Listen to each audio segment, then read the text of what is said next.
Ladies and gentlemen, gentlemen and ladies, hopefully this is working. I do not know. I'm having some computer issues. Let me know if I'm alive. It would be great. Really appreciated. Apparently I was live twice. Did not even know. So yeah, if somebody can send me a message or whatever saying, dude, you're live, you're talking to yourself, you're crazy. Greatly appreciate all of that feedback. Till now, I'll just do what I do and hope to gosh I do it correctly.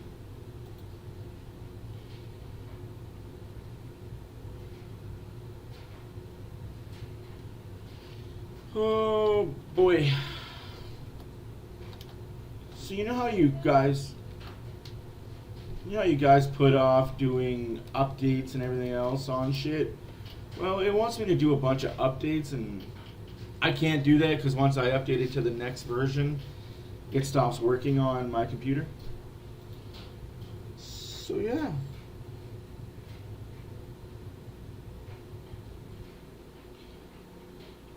If I'm live now, BW, I'm good to go. If I'm not live right now, then I don't know what to tell you.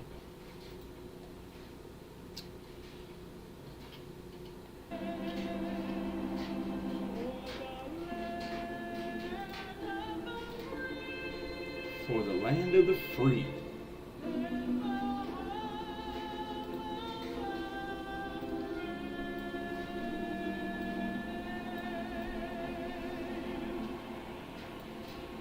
Ladies and gentlemen, Hannah Davey. Fans, in celebration of our Lunar New Year, we're thrilled to introduce a remarkable. We got a Lunar New Year going on even. Community. Please join us in welcoming Philip Wang. In developing. Join us in developing. Their mission is to positively impact That's an Asian interesting American one. community by representing and uplifting Asian Americans through the art of storytelling and film. One Fu Productions has garnered acclaim with their work being shown. Apparently my wife says I'm live. That's good to know. Such as the LA Asian Film Festival and the San Diego Film Festival. Their commitment Right. to creativity and authenticity shines through every frame. Phillips being joined now at center ice by Oilers captain Connor McDavid. I'm live, okay. I'm not going to touch anything. I'm not going to do anything. I'm just going to enjoy the festivities as much as you guys are today. Try and keep everything as minimal as possible. Whoa. The fuck around and find out today is what's going on.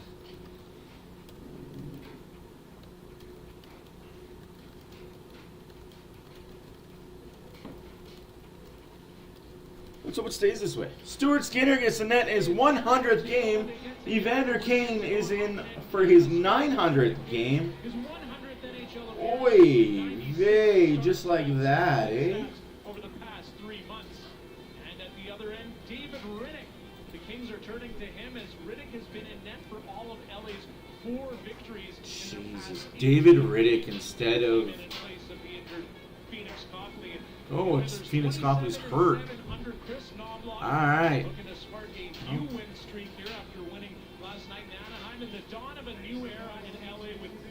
Thank you guys for bearing with me. I apologize. Technology and me don't get along. It's like oil and water, fire and ice. Oh, that's a fake puck drop.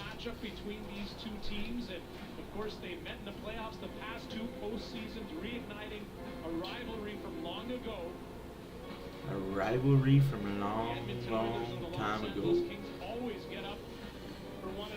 Alright.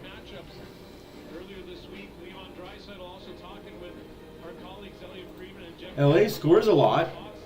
They also get scored on a lot. Alright, we're underway. I'm going to shut my mouth and work on this over here. I think anytime you play each other in the playoffs, back-to-back seasons, and for the Edmonton Oilers, they were able to beat the LA Kings in those 2 series. It just kind of leaves a mark. But every time you come into these games in the regular season, this is only the second time they've played each other all year long. You know that those emotions are going to be there, and I expect this one to be no different. The Oilers won 3-2 in a shootout victory back on December 30th in LA as Ryan McLeod now comes into the zone. And the Oilers are whistled on the offside. A couple of quick whistles here, and you heard Kelly Ruby talking about David Riddick, and what a start with the Kings he's had. And you mentioned the 4 wins over the last 16 games. He's played 9 games. He's won 5 of them. 3 he's pushed to extra and overtime and shootout, so he gets to start tonight after a lengthy time off. He's the one they go with, and he's the hot hand for Jim Hiller in his first game as the head coach of the Los Angeles Kings. Interesting. Yeah, I don't know what's going on, folks. Cam Talbot, who's coming off an all-star appearance. I may not be live for long. The all-star game, but he's backing up tonight. Sent up Well, hey, at least you're getting the... Skinner out to play it over to Darnell Nurse. Nurse's pass all the way up to Corey Perry. Perry, no stranger, and he takes a bump in front of the Oilers bench from Adrian Kempe. Ooh, that's not a good start. At least you're going to go behind the scenes of everything that I do. Unfortunately, I don't want you to see all this stuff. Didn't have to really worry about Kempe going anywhere. And I think he was a little worried where the sticks were, and obviously the skates were in that area as well. So he just kind of held his ground and knew, hey, I've got my guy. Phil Deneau, Ekholm and Bouchard are out there together as Chris Knobloch and put them back together midway through the game against the Anaheim Ducks on Friday night, looking to spark some offense from the defenseman as this slapper from Doughty was blocked. A chance for Hyman, and puck intercepted by Mikey Anderson, who broke that play up. Here's a chance for Zach Hyman. Shoot.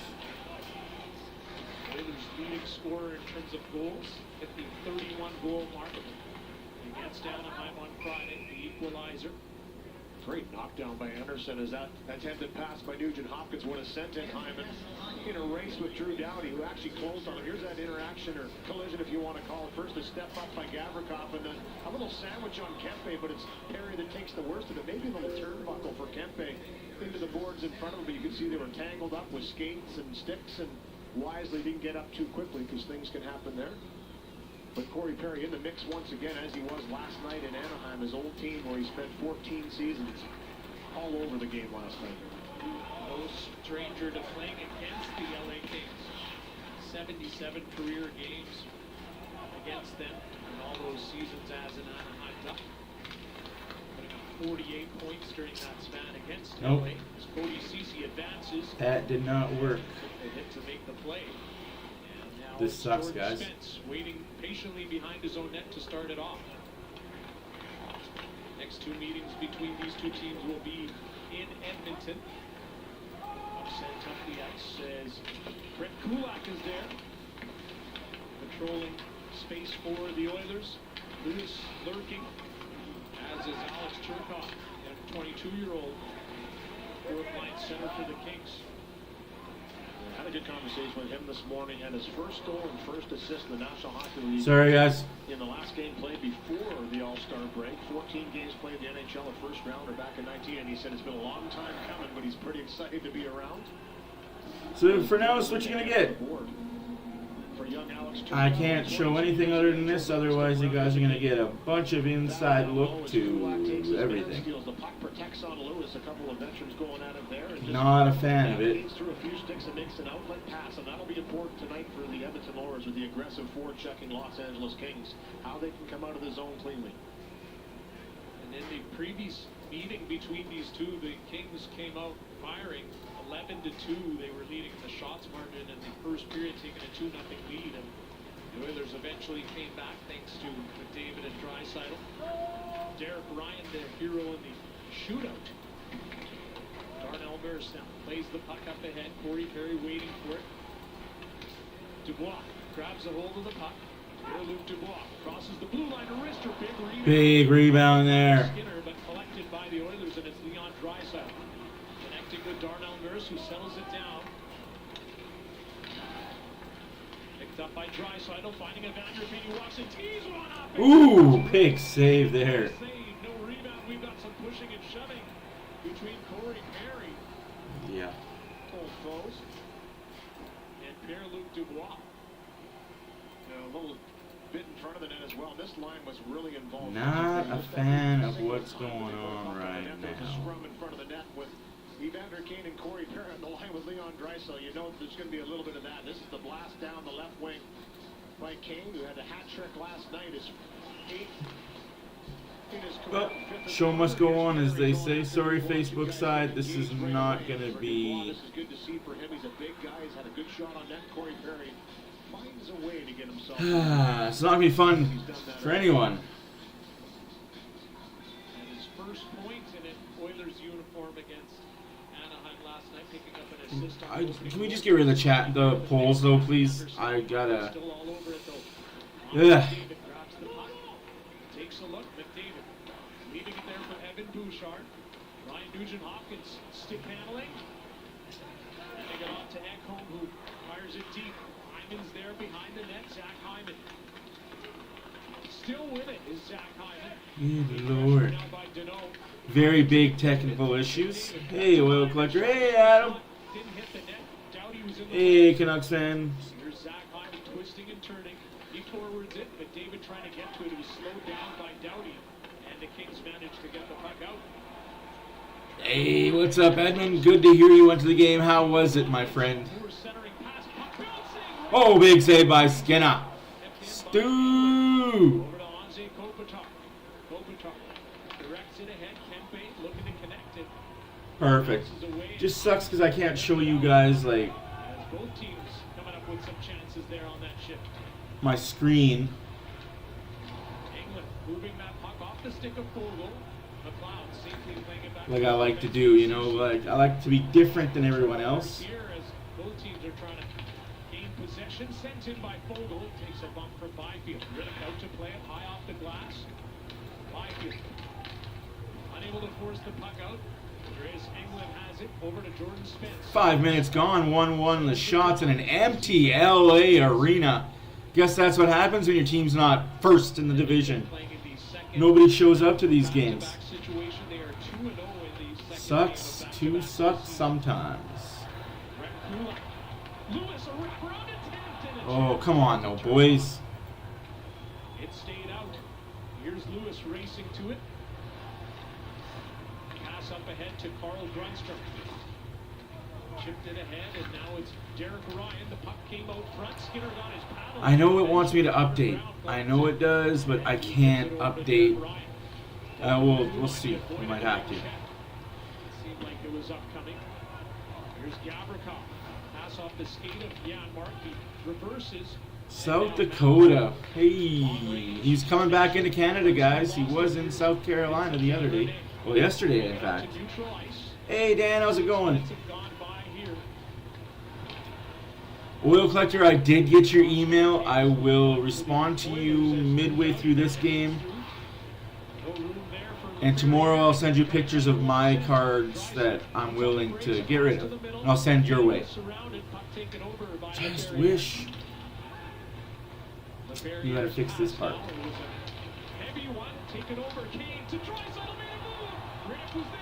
Oh, Kane just puts it over the net. This line's still buzzing. 9 to 2-9 to 9091. A bunch of 991s. Kings trying desperately to get it out, and they do now. Racing to it is Pierre-Luc Dubois. Dubois and Desharnais in a battle. The referee's handed up. Luke, here's a shot, and Skinner. And a penalty coming up against the Oilers. Play whistle down. There's going to be a penalty here on Desharnais. See, this is what you guys are going to see, and there's nothing I can do to fix it, unfortunately. It sucks. Who do I think the Oilers will get at the trade deadline? There's a lot of players the Oilers could get at trade deadline. And the Oilers could probably do nothing at the trade deadline. It would still be okay. For me personally, if they're busy, if they're not, horrible call, but you're playing refs in California, the west coast of America. You're not going to get those calls, man. They're going to get everything called against you. Sucks, but yeah, I can't look at that. I'm going to drive myself nuts looking at that, so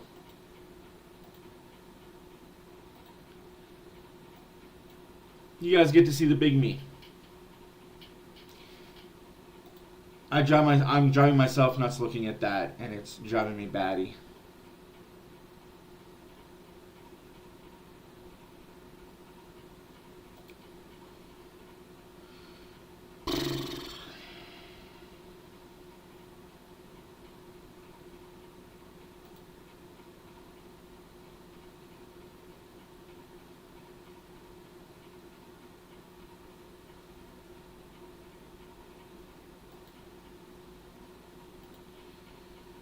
Did I maybe just fix it? I'm gonna pull up, down. Fix it! If you guys watch up, down, down, I'm gonna pull the ranks on them. Fix it! Did I fix it? Did I fix it? Do you guys see what I see?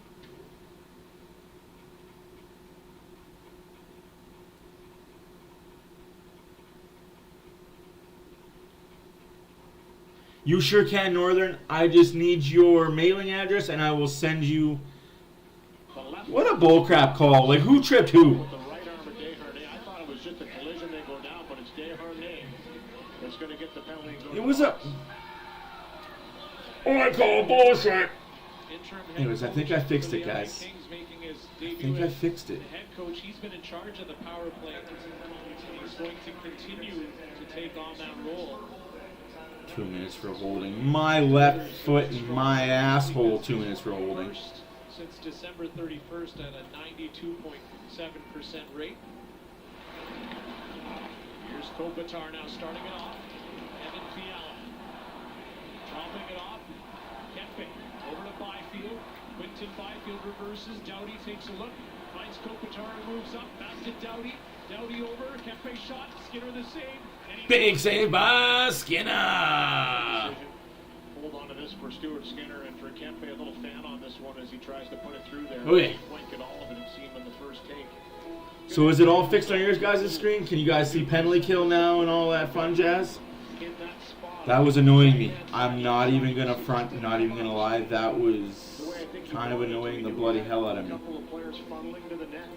But a good job by Skinner to recognize that, hold on to it, get a whistle. Edmonton off the draw. Ekholm clearing 200 feet.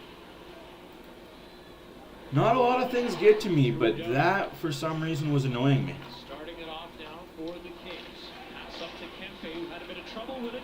Short-handed, here comes Countdown Connor Brown. Shot, save, rebound! Brown shot stopped by the left out of Riddick, and now Brown still after it.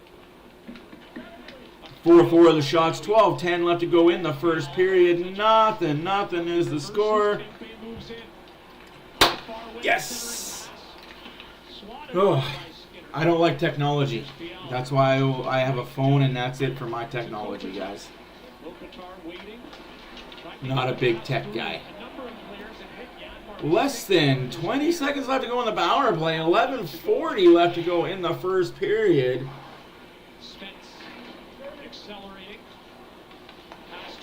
Always be hydrated, folks. Always be hydrated. Now that I know that works, I'm going to get the Facebook side people going.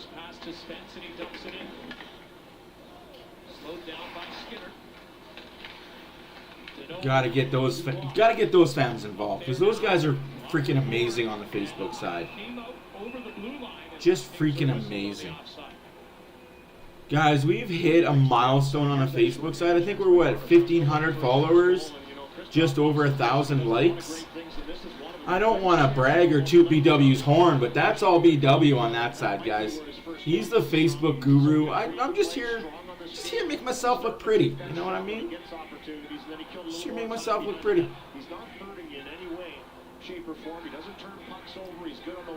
I'm just that guy that looks pretty. That's all. This last stretch before the All-Star break and right now has been the best for Connor Brown, the way he's skated. We keep saying it's only a matter of time, and I'm sure he's sick of hearing that. You know what? Canucks have lost 2 straight, man. Remember what I said about the losing streak? I wasn't lying, guys. Elected by Skinner, but the puck skipped over the glass for a whistle. I wasn't blowing smokes. They hit the gritty on you? Oh, that's right. They beat you in overtime. Loyalty will be tested. That is so true. Sabrina will be right in the middle of it all. Don't miss a new episode of Allegiance streaming Wednesday. Watch. They did you dirty. Face off to the left of Skinner, Deneau and Draisaitl head to head. Deneau is tossed. Should be good to go now. It's Fiala who comes in his place. 7 goals and 10 points in his past 5 games against the Oilers for Kevin Fiala. As Hyman advances the puck in the Kings zone, it's Gavrikov. Fiala leaving it for... Yeah, ESPN Plus is kind of cheeky. Here we go, guys. Hey, here we go. Welcome. Hey, hi, guys. Bouchard breaks his stick on that pass. Bouchard, I seen your snick snap. You better go to the bench. Oh. Knocked off his stick. Now it's Trevor Moore. Crastino is there. Fiala is two. No shot. Sprawling out to keep that puck is out is Skinner. Roy to Moore. Here's a shot and Skinner another stop. Hey, Fiala, you're not a captain. Shut your fucking mouth. Bitch about it some more, you dum-dum. Fuck, I hate players that don't have a captaincy, don't have an A, but they complain to the ref. You got hooked. So what? You got away with two of them earlier. Cry about it. Play on. Cry about it. You bitch at the ref. Okay. Bitch at the ref some more. I don't get why people bitch at the ref. Like, dude, bitching isn't going to do nothing except for get you a penalty. Let's go Oilers. Off the draw. Oh, no, I think they'll win. They're not going to go on a 15-20 game losing streak. But I did say they were going to lose a good 5 or 6 in a row. They haven't had a 3 or 4 game losing streak yet this year. It was bound to happen. That's why they have such a huge cushion. But just imagine this for half a second. Oilers, Canucks, round 1. What a pass! Kane, shot, save. What is fucking 8 doing? Oh, it's number 5. You're giving Kane the penalty on that? Come on, ref! That's 2 in a row, you bullshit fucking baby. Fucking Mick Magoo. In a bunch of scrums after whistles, and Engelland's one of those guys not afraid to drop the gloves again. Kevin Pollock going to call a penalty here. But you waited till the Oilers touched the puck to call the penalty. What are you doing? Okay, my bad. Oilers are getting a power play, but the way that ref called it was like terrible. It looked like he was calling a penalty against Kane. For what?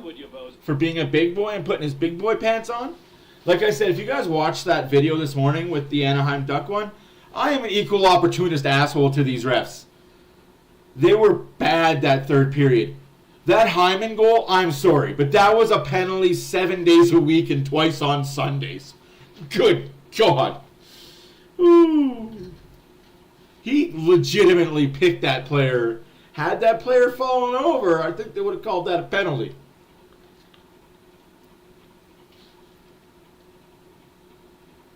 And then the Draisaitl power play goal that gave us that power play, ooh, boy, oh boy. That was not a penalty in any league.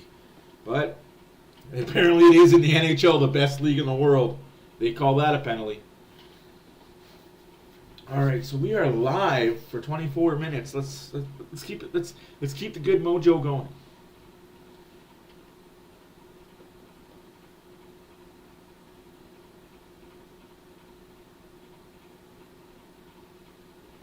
Oh, it's been a fun day.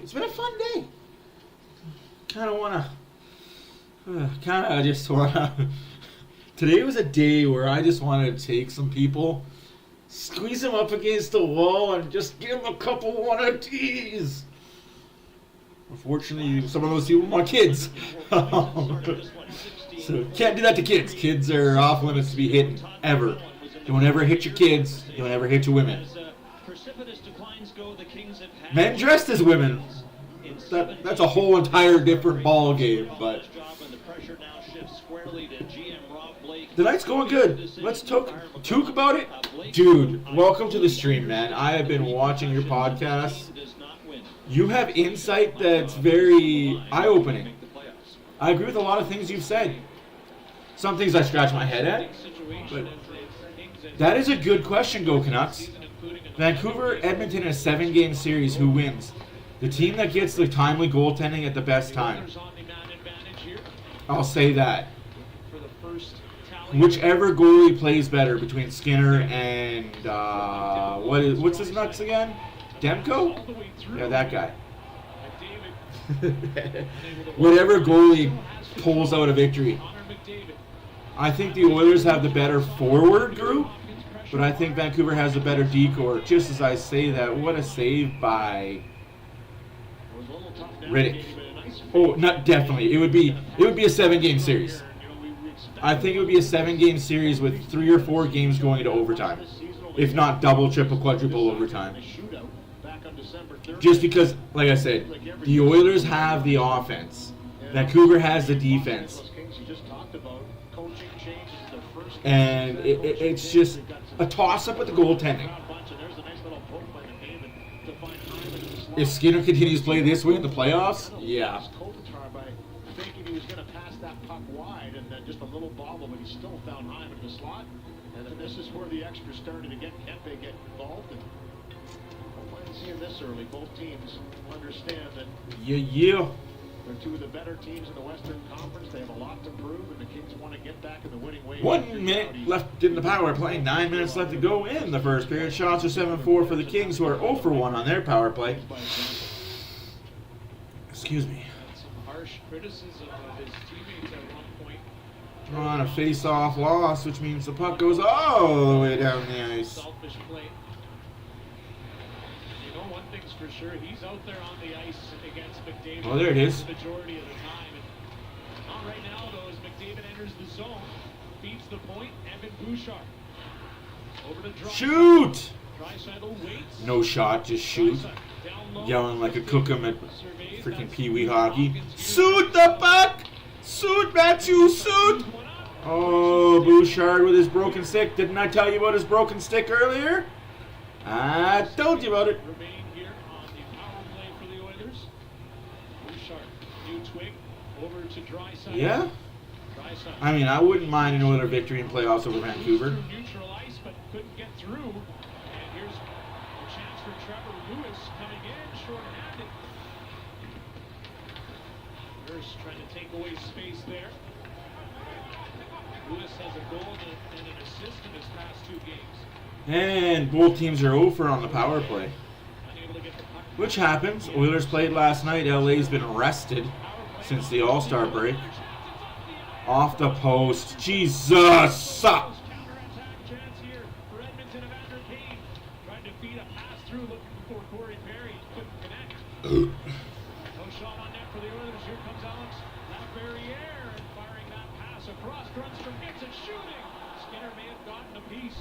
Here's Kane. Perry, puck not out. Action here at both ends. Stupid Doughty trying to go for a hit instead of a freaking puck. Dumb hitting boards. Doughty better be careful. Old man's gonna break. Your team's not making the playoffs, so you might as well ask for a trade or retire a King this year. I feel that too. I feel next few years. Give them a few years. This year was one of their overachieving years. Next year they're going to come down a little bit, but still be a playoff team. I think the Pacific Division for the next 4 or 5 years are going to be Oilers, Vancouver, and I'm going to throw in a Seattle or LA. For the next 4 or 5 years, it's the Oilers, Vancouver, Seattle, LA. Those are your top 3 or 4 teams. Who can really shoot that puck short side. Skinner gets a piece of it with the helmet shoulder, it looks like, and deflects it wide of the net. The best 2 chances short-handed for the Kings on that. Hey, have a good night, Northern Farm Girl. Pleasure having you here as always. Spiral, we're in much need of production from the bottom 6 of their forward. 6:55 left to go in the first period as Holloway gets mollywopped by Waugh or Roy, depending on which side of the country you live on. If you're the French Canadian, it's Waugh. If you're Canadian, it's Roy. Oh, what a play. What a play by Riddick. I don't like Riddick. I've never liked Riddick since he was in Calgary, but hey, the Oilers can score against him. Punches and bunches, as they say.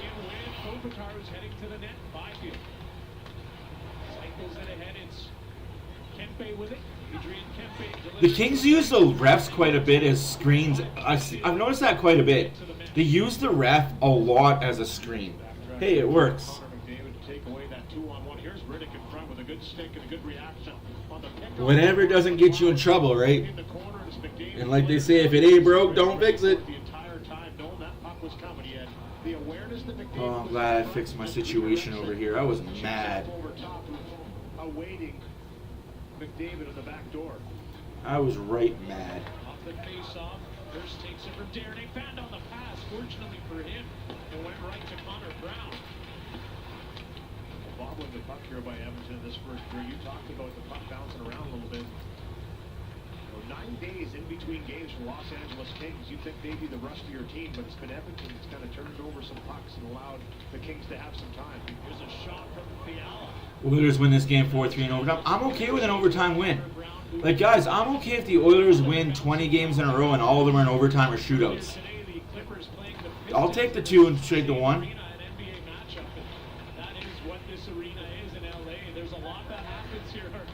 Yeah, that's why this ice is so bad all the time. Just a quick pit stop and I hate how bad the LA ice is. Hockey arena. It's amazing what they can do here at Crypto.com Arena. They did it today. You know what they can do with the amazing, great ice they have? The worst ice in the NHL, choppy, bouncy, like you're bouncing a basketball on a court. Like you can see the black scuffs from the, like, guys, I don't know if you can tell in the middle of the ice there. That's the black stuff underneath the ice, which tells me the ice isn't fully developed there. I hate fucking NBA rinks. Evan Bouchard over to Draisaitl. Draisaitl waits, keeps the puck on his stick. Draisaitl on the Worst ice ever. Still with it. Now he hands it off to Carey, sending it back to Draisaitl. Pinned along the wall. Druns from watching him. Woof. Carey comes in. 126 on Edmonton. Referee's hand is up. We've got another penalty here. As the players wait to see. Everybody kind of turned around. I mean, Perry came in pretty aggressively. Looked like No, don't be sorry, dude. It's awesome. Don't be sorry, Brady. That's awesome. If you spent that much money on the Oilers to win, how much? What are you doing 9-1, you stupid douche? Like, go sit down in the corner, you little baby. Another power play coming up for the Oilers. What a fucking retard. Speaking of effing tards, what the Sam hell was Morgan Riley thinking at the end of that Toronto Maple Leaf game? Yes, the guy didn't need to take a slap shot into an empty net. I get that. But that gives you no reason to kaya to his face. Like, dude, that is a suspension for 4 games minimum.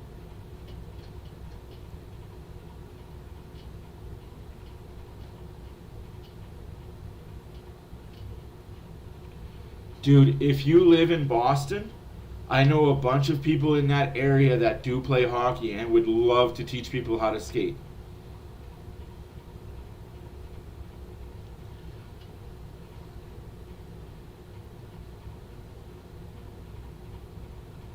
Oh man, this is me with no drugs, no alcohol.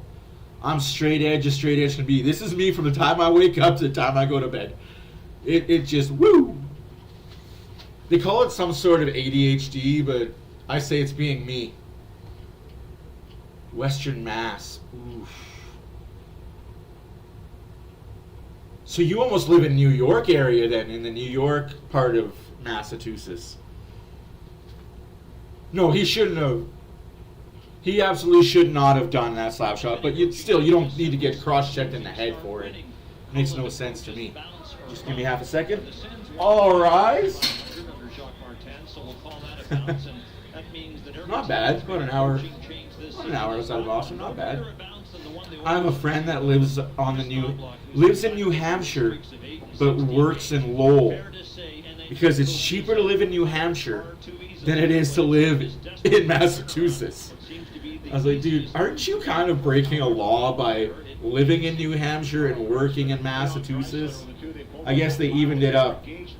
I guess it's okay to punch a guy in the back of the head.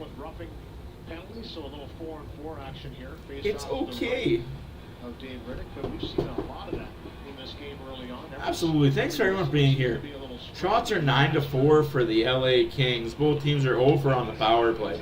Score still 0-0 with 5 minutes left to go in the first. A strong dislike for one another. Dislike. For hockey here, McDavid Loathe. Hawkins exchanging passes. Hawkins, Doughty with a block. It's out of play. America still doesn't know about So why bet on him?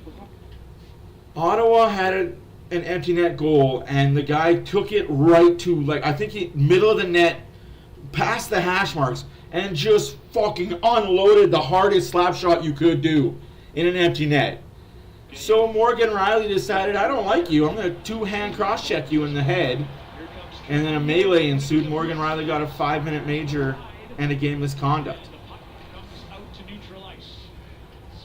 Needless to say, that's the last time they play each other this year because one team's good, the other team is still in a rebuild. And I wouldn't even say the Leafs are good.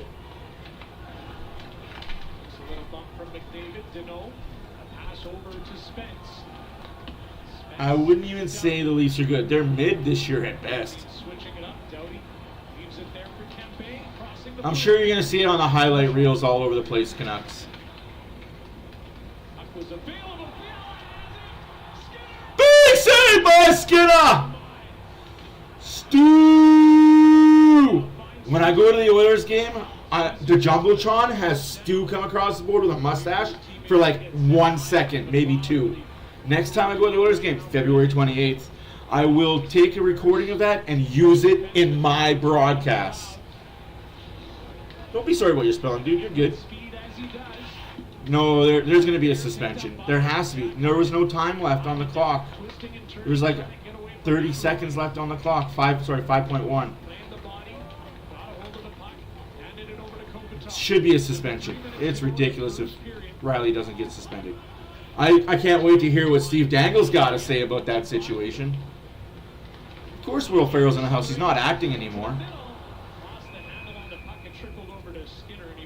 Everybody wants to work with him, but not pay him what he's worth. I don't like that. He hesitates for a second, and he gets a great backhand away here. A lot of time the reaction is just to whack at this puck, but he waits, and then he tries to elevate in tight, and Stuart Skinner just stays with him. What a save by Skinner. Right on the blue paint. Excellent save in tight, and Fiala looking to the sky once again. Mark that one down. That was fabulous from Skinner. Mikey Anderson plays that puck bounce. So we're back to 5-on-5 hockey. It's a Lego movie.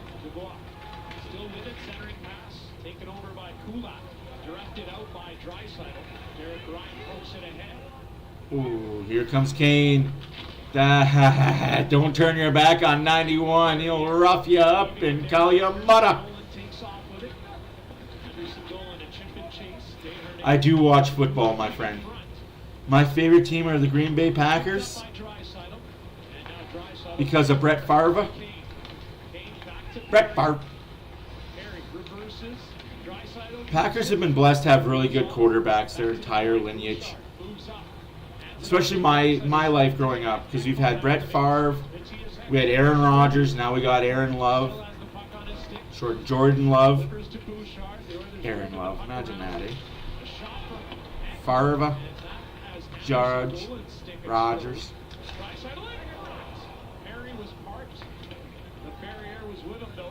The Oilers applying pressure here, late stages of the first period. Puck ricochets to the corner.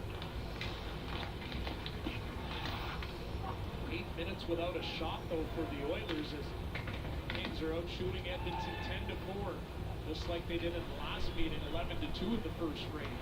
Here comes Trevor Moore now. Exactly. Well said, Wilmer. Well said. Exactly that. They need to have him held accountable. Even if he plays for the Maple Leafs, you can't do that. Shifting away, falls to the ice. Play continues. Puck comes out to center. Draisaitl unable to corral that puck. 1 minute left to play in the first period. 1 minute remaining in the first period. Here comes Connor McDavid. McDavid with Hyman. He loses the puck because the ice is so fucking choppy. The ice is so bad. Fuck.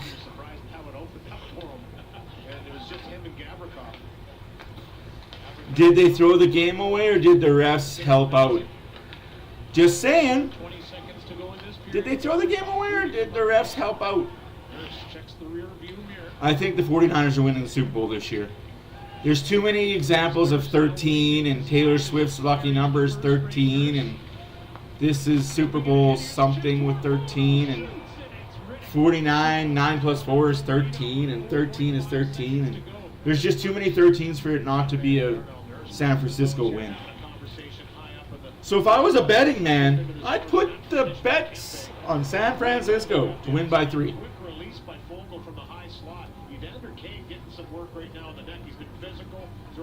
Ooh, the Lions. Woo. Obviously tweaked something there as TV4 is the head athletic therapist, so the Oilers going to work on him on the bench.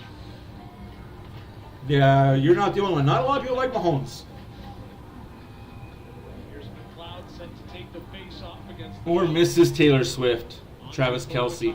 Fourth in the NHL in face-off. Well, that was a fun first period. For the first 20 minutes. I mean, this game has had a bite to it. It's unbelievable. Your out-of-town scoreboard brought to you by this guy with the loud mic. The Kings, they've been involved, they've been chippy. Edmonton has responded back. Lots of hockey tonight. Lots of hockey tonight. Hasn't boiled over, but If you're a fan of hockey, you like days like today.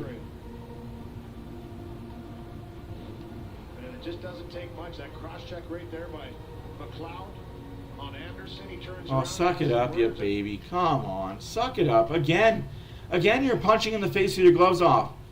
You know, if you want to punch someone in the face, take your gloves off and fight like a man. Not be a little baby and throw with your gloves on you. Anyways, you got a town scoreboard.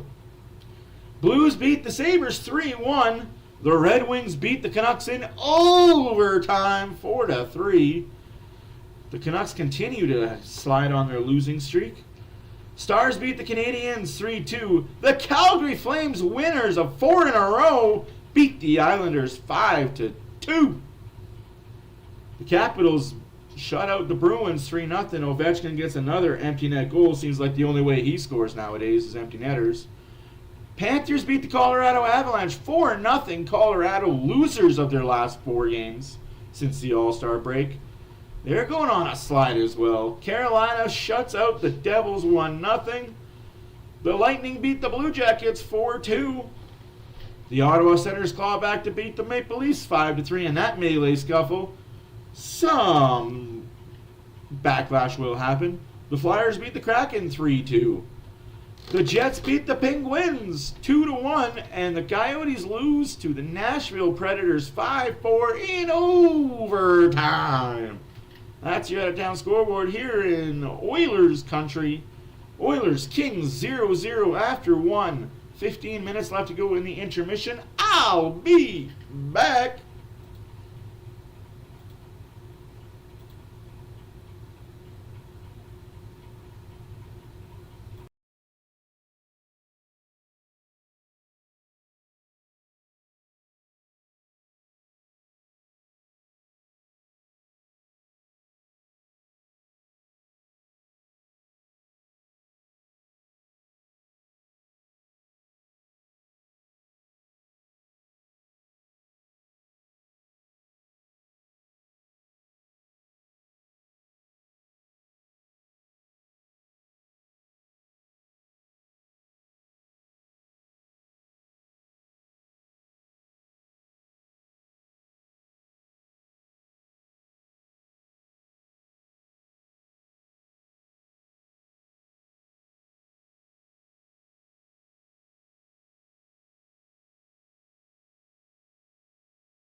Sorry, ladies and gentlemen and ladies. Hopefully everybody is enjoying their Saturday night, hockey night in Canada. We are tied 0-0. 49ers all day. Nobody cares. I eat food. You know what?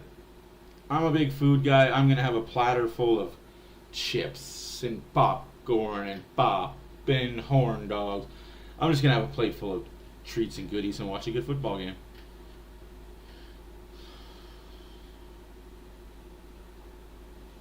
Hey, SMC, how you doing? Sorry if I missed everybody. Am I streaming during the game tomorrow? No, I will not be. I don't stream Sundays, unfortunately. Fortunately, I shouldn't say unfortunately. Sundays is my day of rest and my day with my family. My wife enjoys it. My kids enjoy it. It's daddy day. I don't usually go on my phone. I don't usually go on the internet. It is just me, them, and good memories. Good times had by all. Anyways, no scoring in that first period despite the power plays and the scoring chances. See what the second period has in store.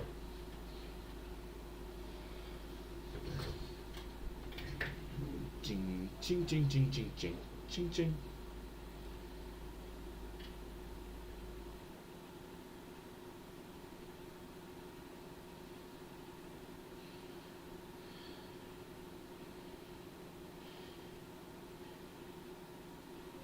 Yeah, SMC's back, baby. I don't want to talk about OV beating anybody for most empty netters.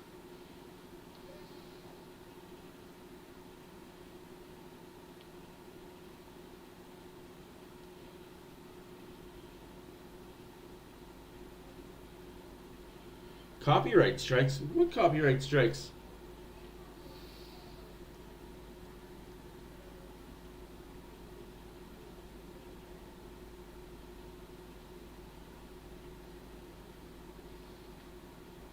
Hey, Smokey Dan, how you doing? Can we get 700 subs by the end of the stream? That would be amazing. It's raining. It's always raining. Crosby or Gretzky? Gretzky. Gretzky will always be the GOAT until somebody gets more points than he does. I'll tell you this. If somebody gets some more assists than Gretzky, I'll be shocked. By the way, if they get more assists than Gretzky, they've got more points than anybody else in the league. Because Gretzky has more assists than anybody's got points. Therefore, Gretzky is the GOAT, always will be the GOAT. Don't care. Not even a debate. Bill Crosby, Bing Crosby. Bing Crosby's such a good singer, though. No, we don't really, Sportsnet, we don't care. We don't care about any of this. Like,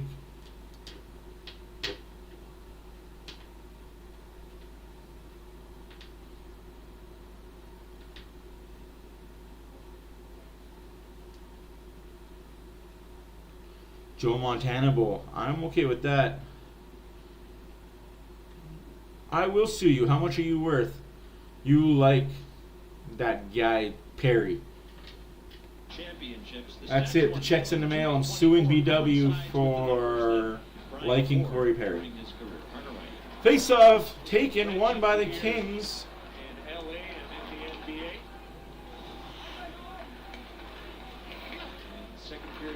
Like, you see that black stuff right there where Holloway was standing?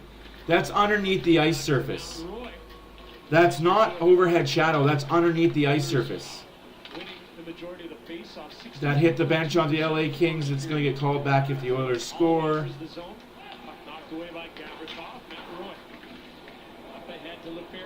Skips out of the zone. ODCC gets to it first. Scoreless affair so far here. The Oilers are getting the next 5 goals. The Oilers winning this game 5-2. Period. Full of feistiness. I love the way he plays too. I don't like him as a non-Oiler, but like I said before, if you're on the Oilers, it's about the crest in the front, not the name on the back. for the most part, pretty disciplined, too. So it's kind of that playoff feel once again. You don't want to put the other team on the power play, so you get in the scrum, you give them a little extra shot when you can. There's a penalty when they reach in by... That's a penalty. All day, every day, no matter what team you're on, that's a penalty. Hawkins can't do that, man. Deadly LA power play going back to work. Come on, Hawkins, you cannot do that. No matter how easily the guy falls, you can't do that. Watch this hit here, kind of claws through Dubois. Boom. I mean, he elevates up to hit Roy on that chance, and then there's the trip from Nugent Hopkins on board, who's just kind of coming across into the zone, and he gets taken down to the second power play. Yeah, don't get a fat cat. Nobody wants a fat cat. That's why I got dogs. Only one power play apiece. This is the second for the Cats are useless. I'm not a cat person, so I don't judge. Crazy cat man. But dogs do so much more. Fiala waits, decides to keep. Gets it to the point, gets it back. A lot of passes here as Doughty winds up fires. Skinner in the way. Fiala's pass off a skate. It was Get it out! And the puck ricochets out. A play blown down here. Looks like Skinner's helmet's come off here in that little sequence, and a good job by McLeod to defend. Yeah, Calgary did win. That's 4 in a row, is it not, Smokey Dan? They've won 4 in a row. Fiala had a great first period, 4 shots on net. He was all over with a couple of high. Time to go on their losing streak again. Good job by Skinner to I choke. official know that he was a little bit bumped on that play and his helmet was coming off. There's the first shot by Doughty. Head up the whole way to look to try to get that through, and it did. And that's where it catches the side of the helmet and obviously lodged it loose. He knew it. And this is the pass I was talking about right there that was picked off by Fiala.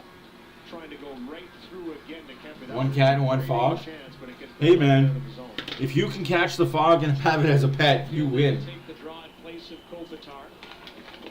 Doughty, quick pass. Yeah, they will.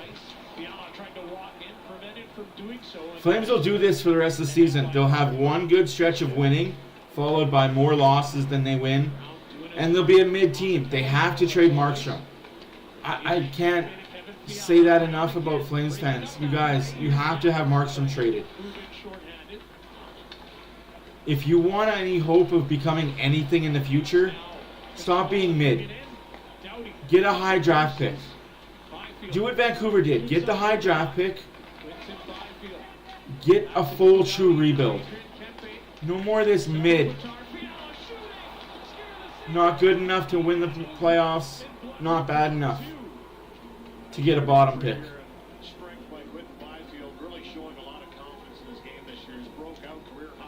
If you look mid in the dictionary, you have the picture of the Calgary Flames. They've been that way for 25 years.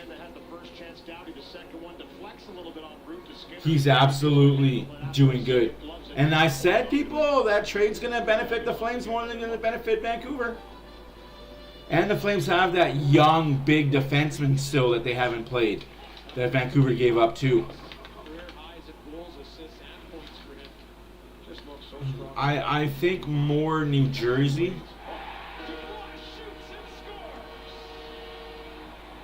Yeah. Can't give this team.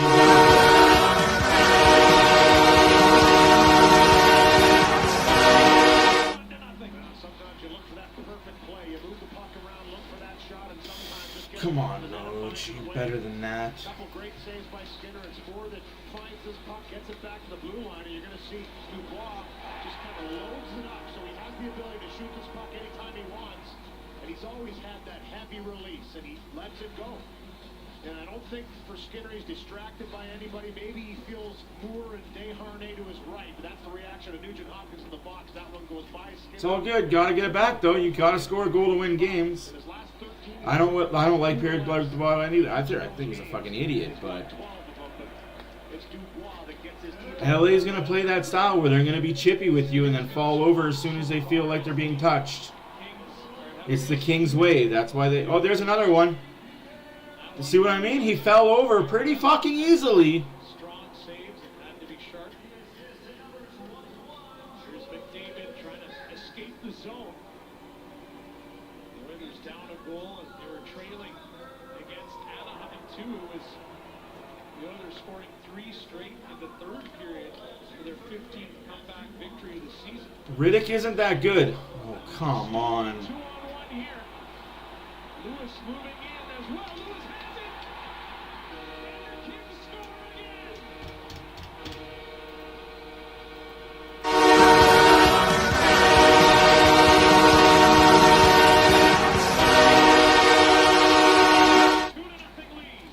Can't do much when you give the puck away at the blue line.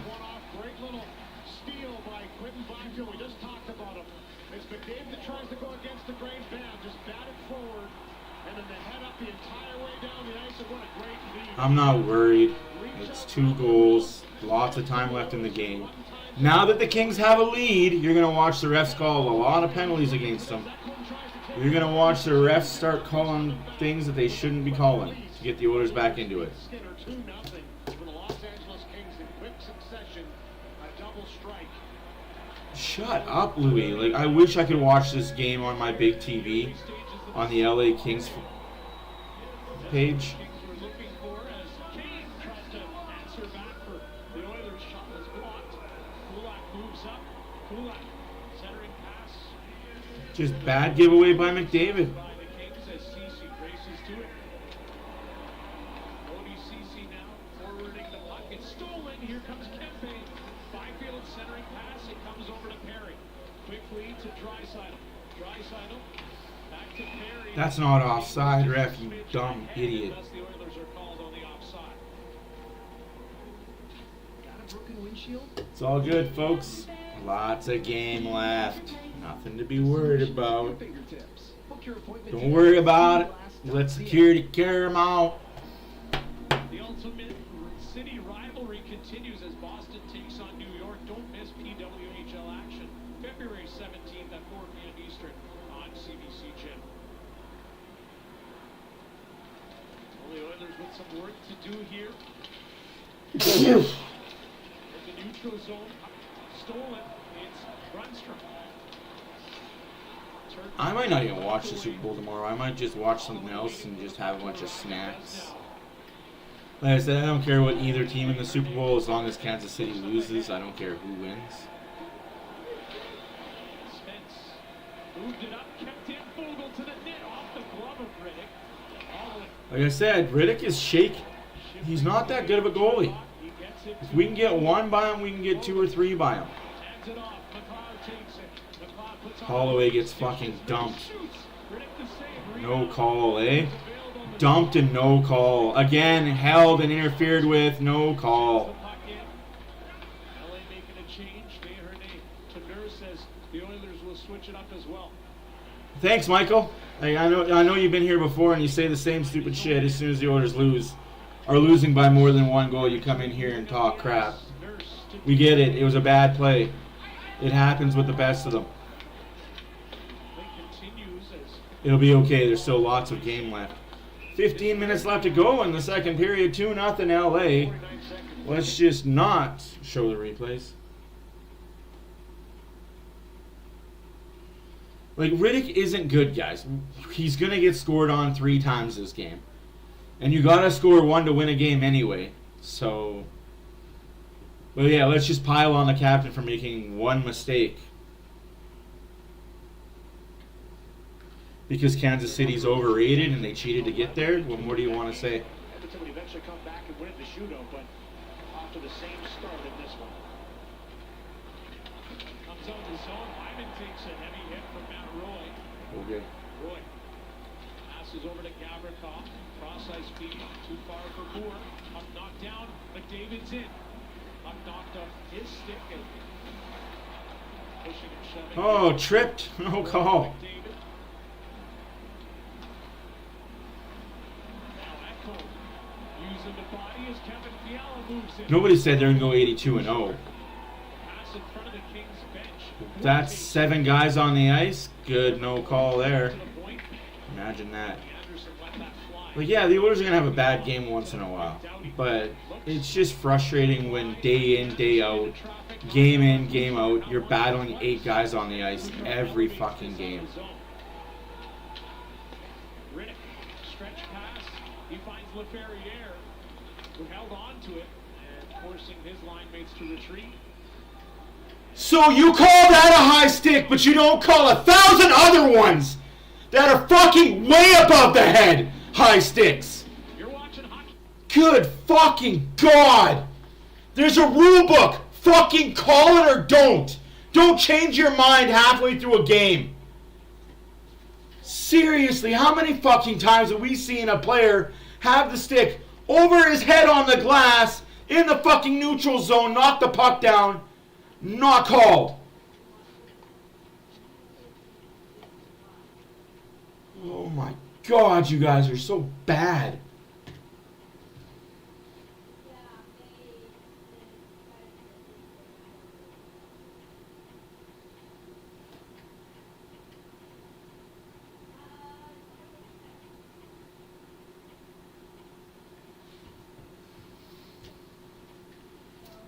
Just don't get why you...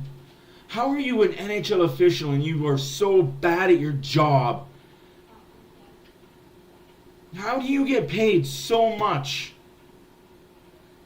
So much to be shit. Put a pair of skates on me, put a pair of shin guards on me, elbow pads, give me a helmet, give me a jersey, and I can call a game better than you guys can with my eyes closed. Oh my God, that's so frustrating.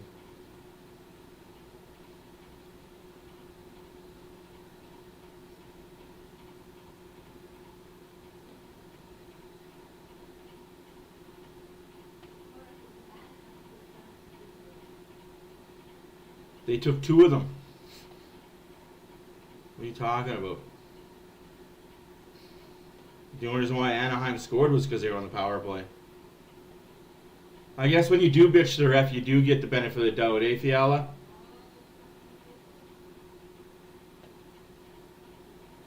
Again, we're watching a Canadian broadcast, and we might as well be watching on fucking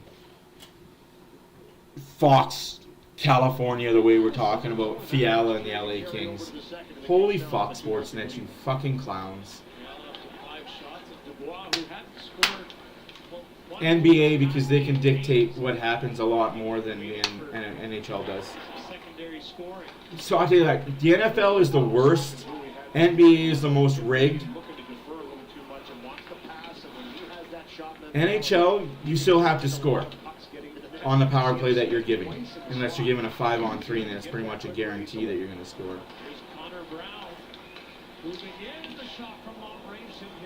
Every time he touches the puck, I have no hope of a goal, and that's sad. Collecting the puck, he played it out to center. Janmark pokes it to Kulak. Moved in by Derek Ryan, who was checking to see who got by him. Ryan steals. Now he avoided the big Andreas Englund, who was right in his path. I don't think Englund was even looking at the puck there. He was ready to collide with Ryan en route to that puck. Here comes Leon Draisaitl making moves. The backhander is off a body. So Guy loses his stick while trying to hook Draisaitl. No call. This is ridiculous. Moves the puck to the point. Waiting there is Perry. Corey Perry to Vander. Yeah. Back to Perry. Perry navigating through a pass to Draisaitl. And that one sails over top and out of play.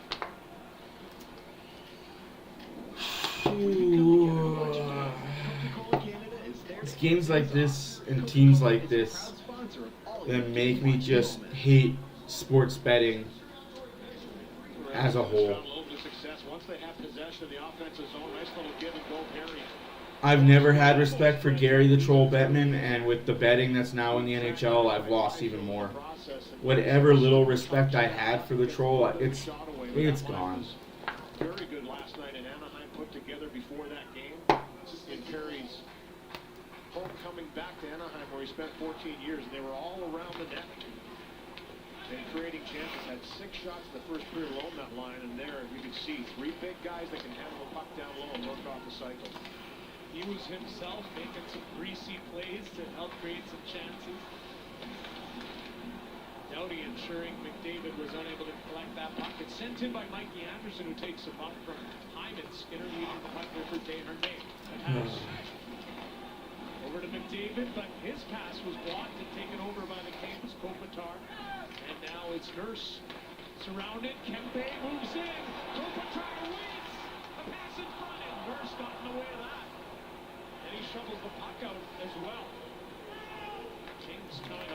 close for the third of the period. David comes in, but play whistle down at the blue line. And a good little transitional play here, too. And the Kings have had a few of these where that puck, into the zone. You can see Byfield again, just disrupting with that reach. And then Kempe, the second wave, steals the puck. Beautiful little pass over to Kopitar, who has the patience to wrap it around and outweight Skinner. But it's Darnell Nurse to the rescue as he comes right back through the middle and just shoves that one to the corner to get it out of. Yeah, Oilers need to wake up. Lots of time. Gavrikov moves it up. Grunstrom takes it in. And now the Kings coming in offside. 11:16 left to go in the second period. 2-0 LA. With CBC Gym, you can stop One penalty that should not have been taken by Hawkins, and McDavid trying to make something out of nothing. on CBC Gym. Mistakes will cost you in the NHL, guys. Off the neutral zone draw, it's Roy with it. He dumps it in. Bouchard pops over his stick.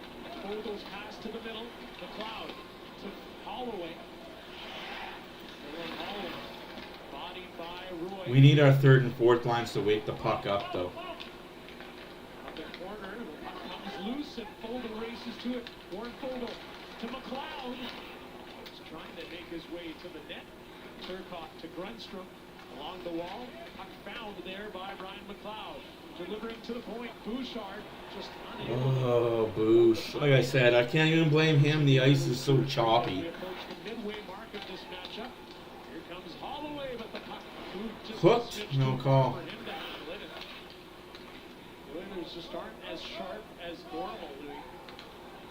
Yeah, really fighting a little bit in this game. And They did have 2 NBA games here today, so I'd imagine the ice is so good. have not allowed Yep, let's show the LA Kings some more, right? Because we're not the Canadian Broadcasting Network for nothing. The 2-0 goal to Lewis as he stole the puck from McDavid, went down the left-hand side. And you remember last year, he got sick and he lost all that weight. He lost over 20 pounds and had his mom come in to do the cooking for him, put that weight back on. A young player, and he's really filling out physically, but also... Absolutely, Michael. They really do need to start contributing. Sick of our third and fourth lines just being out there, getting their cardio in. He's been on that top line with Kopitar and You can't have McDavid and Draisaitl double shifted because you can't do anything as a third and fourth line. 25 is what Byfield is listed at. I don't even know if he really realizes how strong he is yet. But look out when he does. Second overall pick. Yeah, let's just keep talking about him. Yeah, we don't have a Kane, a Perry, a Nurse, a Draisaitl, a Desharnais, an Echo. We don't have guys that are big on the Oilers. Kempe, when it's Byfield's speed and Joke. breakout season, he's been real good for them on that top line. As the Oilers here are applying some pressure. And this second line for Chris Knobloch that he's put together as a Friday night against Anaheim. Draisaitl, Perry, and Kane. It's an offensive zone time here. Forced to the outside. Wow, got away with a massive hook. Draisaitl has the puck in the slot, shooting, and it flutters just wide.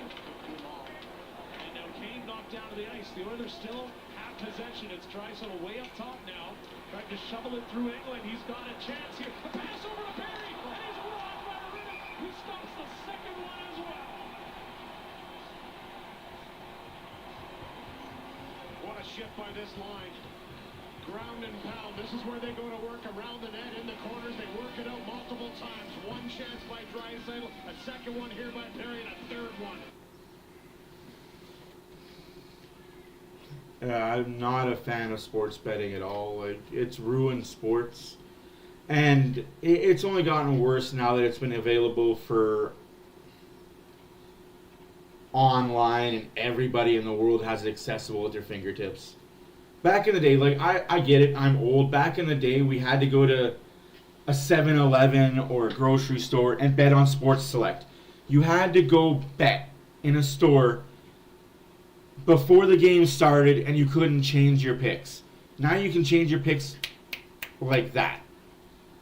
I don't like sports betting. I think it has ruined the games. The over-unders, the plus-minuses. Refs know it before coming into every game. You don't think the refs know, okay, hey, the game's set for 5.5. 10 minutes before game time, they look at their phone. The line is 5.5, and it looks like 95% of the people are betting the over. Let's take the under.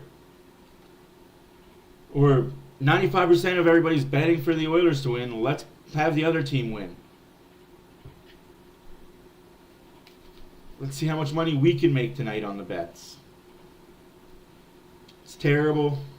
That's facts, guys.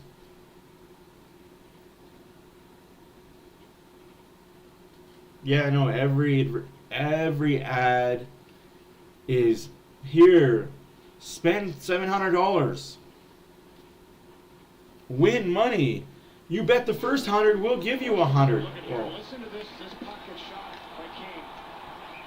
by Kane. I'm not a betting man on sports, and Riddick at the end, it was waved off because the whistle had been blown, so he held on to it long enough to get the whistle. What a save on Perry with the right pad, and then Kane just can't elevate in tight as you see 4 Kings around trying to swarm. I don't play fantasy either, Wilner. Save and gives them a little clap. I don't play fantasy either.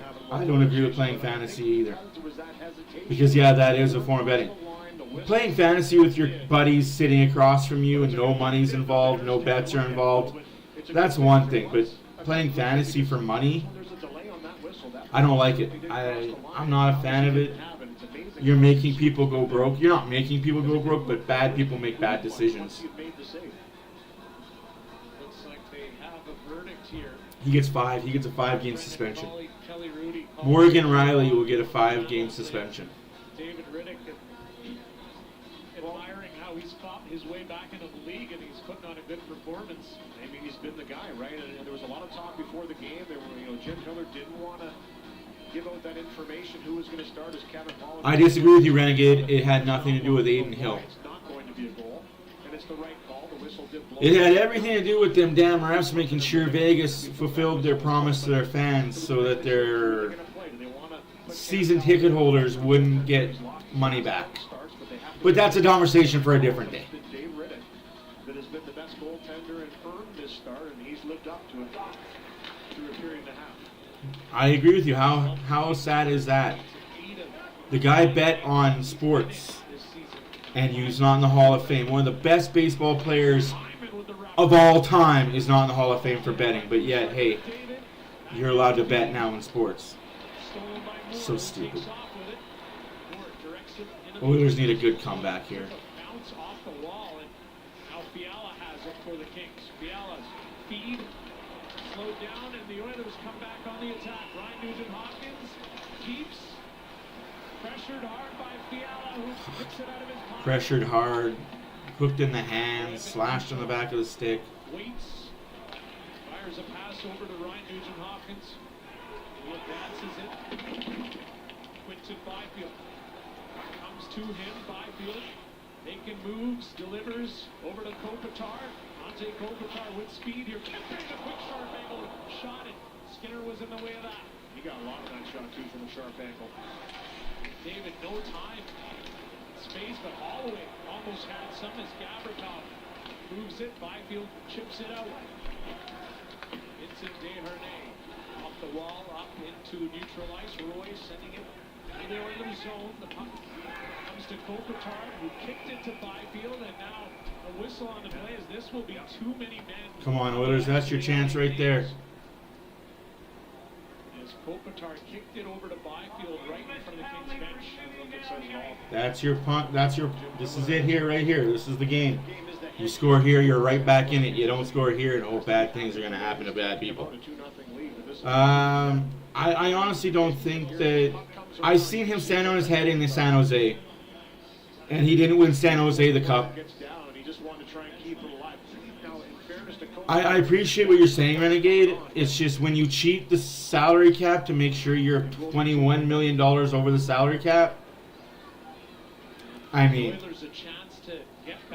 that's just me. If you're allowed to cheat the salary cap to get a higher salary cap in the finals, in the Stanley Cup, and have your top line, your third line be top line players because salary cap doesn't exist, go nuts. Oilers don't have that luxury. One day maybe they will. looking to send Moore in. And the puck eventually makes it over to Bouchard as the Oilers trying to regain the zone. McDavid now moving. Oh, absolutely. Like, he does have strong games. Nobody's taking that away. But he's not better than Skinner. Puck was loose momentarily, and the Kings are on it. Holy fuck, Edmonton. Pass didn't pan out. Bouchard to Nugent Hopkins, who has McDavid with him. McDavid takes it, the pass blocked. Ivankov got in the way. Nugent Hopkins now surrounded, and the puck comes out of the zone all the way back to Skinner. This is the worst I've seen the Oilers play in The LA Kings like 2.5 months. on the penalty kill and hungry tonight, looking to spark a victory for their coaches. Kempe comes in and shutting the door as Skinner keeps the play alive. That puck went from his glove high, handled by Nugent Hopkins. Getting in the way of that pass again, Lewis, and now Doughty clearing the zone. 40 seconds to go in the bench minor against the Kings as Darnell Nurse now. It's his turn to start it off. Nurse waits, tipped in by Foldel. Ekholm gets to it. Matthias Ekholm now. From the corner. We're fighting the puck because the fucking ice is so bad. Getting there. What a joke. Kane moves it to the point. Go back to the days of ore when rinks were used for hockey and that was it. To Kane, back to Nurse, tees one up. Fires This is a wide. basketball arena formed into a hockey rink. Nurse to Kane. Kane pulls the trigger, and it's in the glove. Get LA out of the fucking rink like this. Testing the glove. Great save again. And the Oilers still fighting this puck a little bit here in the power play. Here's the chance up the ice. Nugent Hopkins to McDavid tries to thread it through to the trailer. Hyman has Bouchard coming late. Goes off the skate of Gavrikov. There's the chance in tight shorthanded by Kempe. Denied by Skinner. Then he throws it to the corner. Went a little higher than he wanted. And Evander Kane, the hat trick last night, testing the glove of David Riddick. Oilers 0 for 3 on the power play. 31-year-old from the Czech Republic is feeling it, playing confidently here. 5:34 to go in the second. Wow, speedboat some more, you. One shot on net for the Oilers on that man advantage. Back to 5-on-5. Byfield spinning, and he got the puck to Andreas Englund. This will be icing against LA. Do the Kings own the arena? No, they don't. Jackpot City. No, the Kings do not own Crypto.com Arena. The Lakers own the arena, please. Please, Renegade, race face. The Kings don't own the arena anymore. The Oilers still in the midst of a franchise record. They own the arena when it was Staples Center. But since it's been changed to Crypto.com, they don't own the arena anymore. Manages to find that They haven't owned the arena for a long time, to be truthfully told. Opportunity. That puck looked like it was going to get out of the zone, but a good job by Kulak to stand his ground the line. But a lot of times the instinct is to get out. You live there, so I guess you would know, but it doesn't look like they own anything. Arena in LA. The Kings up by 2. Because if they owned the arena, they wouldn't have a basketball game an hour and a half before a hockey game.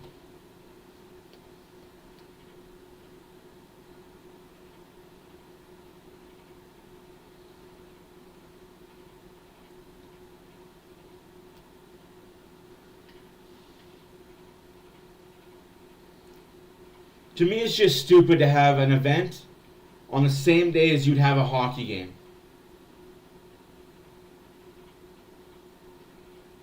The ice is never going to be ready in time. It only benefits the one home team that plays on shit ice all the time, so hey. I guess it benefits the home team. Go figure.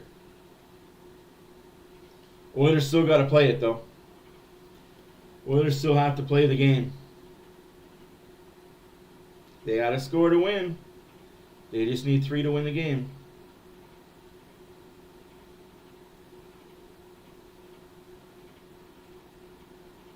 Which team's about to move? The Clippers?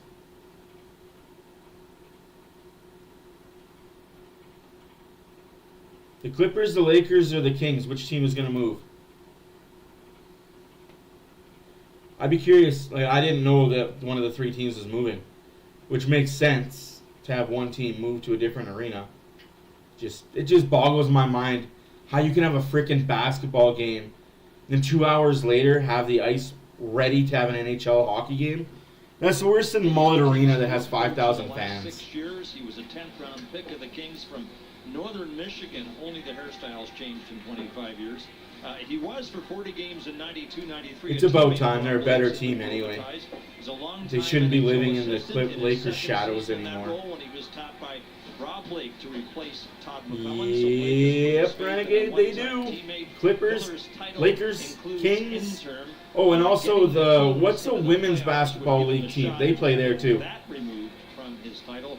He's got to like the way his team's playing. You might as well just have a basketball rink at the bottom, like there, and just have ice kind of floating over top of it. Something he told us this morning is a lot of times guys, will defer and get other guys to do things. He's still going to do the power play. That's what he was doing before Todd McClellan was released.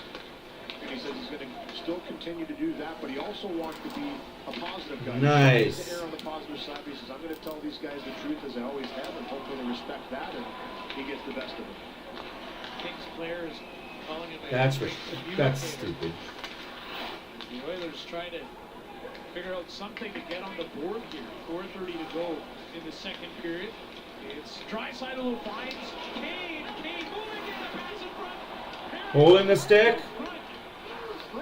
Guys holding the stick the entire time so Perry can't score. Shoot that at his head. Waiting to pull the trigger, now he does. Kane, right on net. Perry's right there too. Couldn't capitalize. Rick all over it. He's seeing the puck. Perry's like a thorn in your side in front of the net. That one hit somebody on the bench of Edmonton, so whistle down, but great presence in front of Riddick here, and I think it was Kopitar that tied up Perry in front. Do an excellent job. He couldn't get his stick down. And here's Roy, maybe it was Roy, sorry, gets in there, digs in, and just look at the way he plants himself. And this isn't a penalty, he just uses his body, and there's no chance for Perry to kind of get his stick loose. And that puck sat in there for a good second or two, and he couldn't get a whack at it. Watch this, it sits there in front of him, and he's like, yeah, I'd like to pop that into the net. He thought about kicking it. Good defensive play by Roy. But that's just a great defensive play by Roy, who just kind of moves back, takes the body away, takes the stick away, and great defending in front of his goaltender. Once again, that second line for the Oilers creating offensive opportunities. I mean, he plants himself in front. He's just one of those guys that has a nose around the net. And he forces you to take him like that, which opens up space for the other players on his line. And that line's been the best line once again for Edmonton. Here's Philip Deneau now, a pass in front. Skinner got the paddle on the way. Deneau directs to the point. Doughty takes it back to Deneau. Had to knock the puck down. He did, though, ever so neatly. Now a wraparound pass attempt ends up going to Hyman, who accelerates with it. And a big collision. Mikey Anderson and Hyman, who's not in his head. There's going to be a penalty initially on Deneau for tying up McDavid trying to come out of the zone. So McDavid was behind the play, but then he put it into high gear. Deneau interfered with him, so that's the initial call. And then Anderson tried to step up on Hyman with a big hit. And he was stared down afterwards. Anderson obviously was the one that hurt Leon Draisaitl in the playoffs. It was just a couple of years ago and took him down with that ankle sprain. And better fucking score here. I'm sick of this though. History of the Oilers.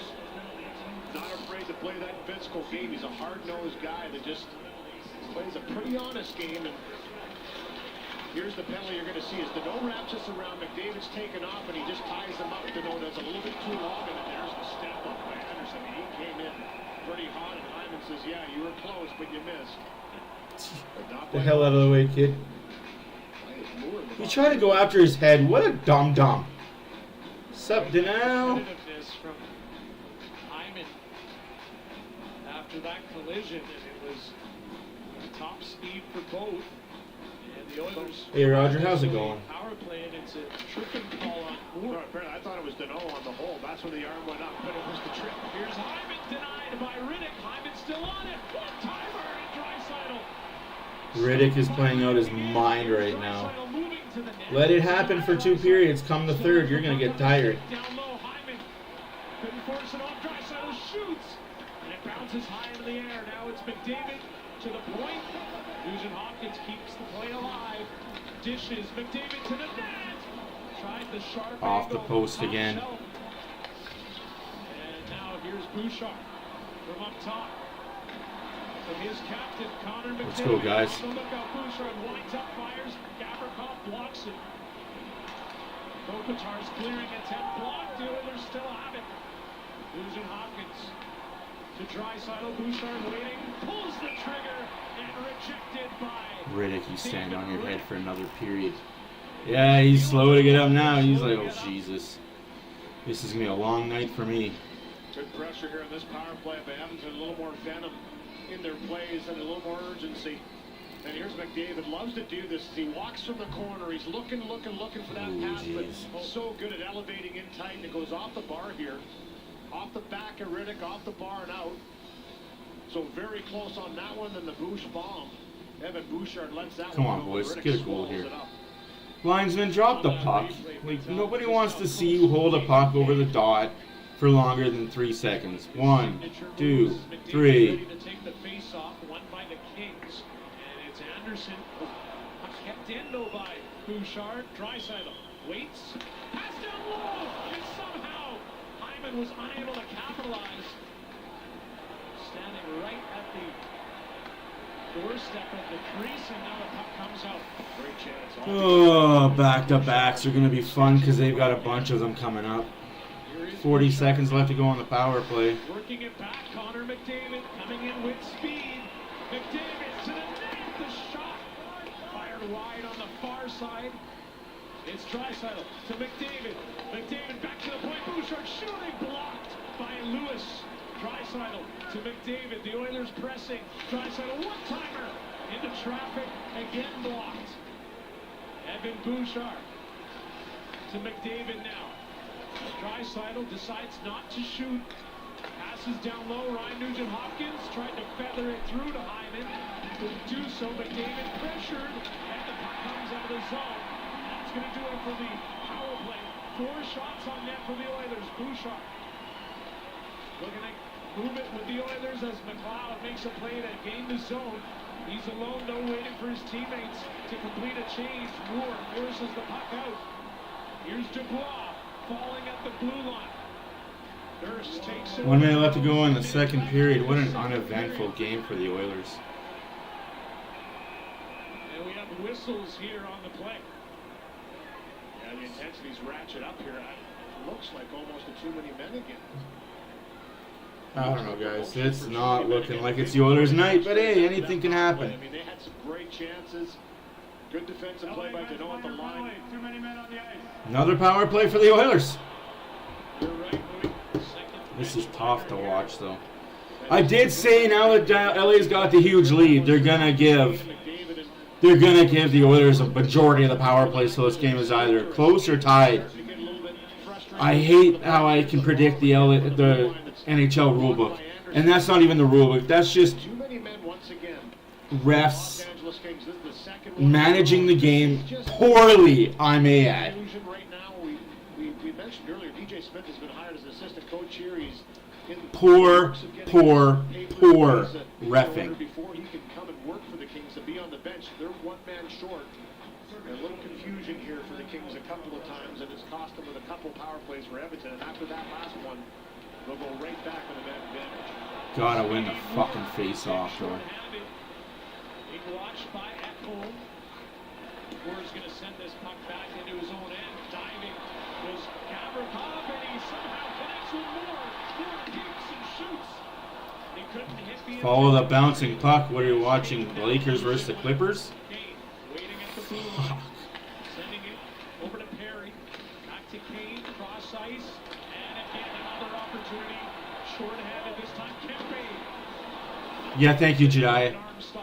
Thank you, Jada. I knew it was what team there. I wanted to say they were the swoosh, but I think that's the team in Washington.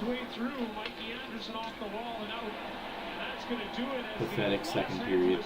Kings thanks to a power play goal from the What a pathetic period.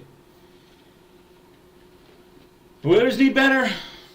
They gotta have 3 goals in the third. Shut up, Kempe. Like, I don't get why you guys talk so much shit. Where are you in the standings? You'll have 58 points with, 49 games played after this if you win. Still, wild card material, you mid-motherfuckers. It's okay.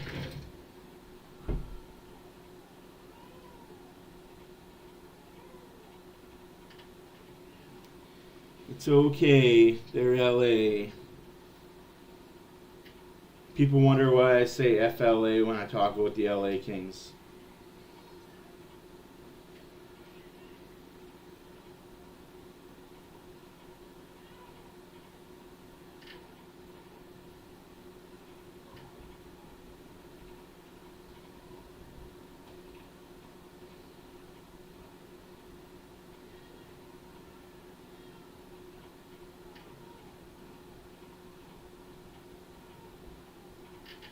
Time for the Oilers to score, though. There's no excuses. Refs are doing it. Refs are giving the Oilers opportunities. The Kings are giving the Oilers opportunities with too many men on the ice and can't figure which way is up and which way is down. But hey, you can only do so much. You need to score goals.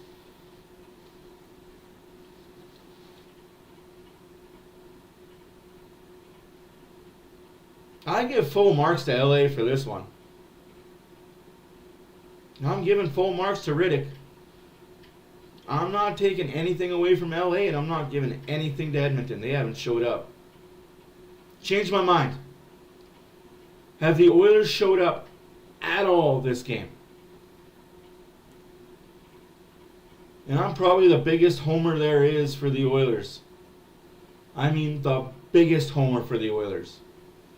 But even I can see this team is not there tonight.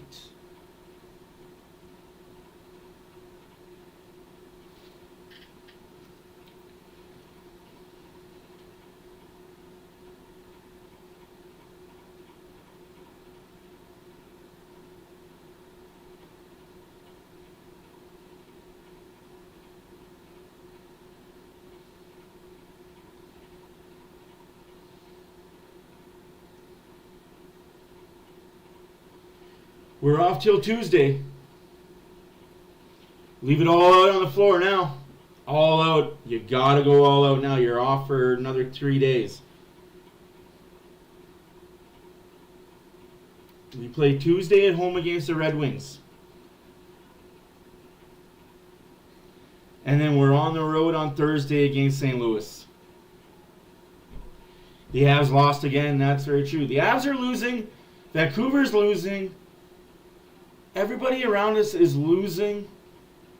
We just got to continue winning. We got to put streaks together. We got to put another 5, 6, 7 game streak. Absolutely, Canucks. Absolutely. Oilers are leaking like a stuck pig, and LA's taking advantage of it. Like I said, I can't harp.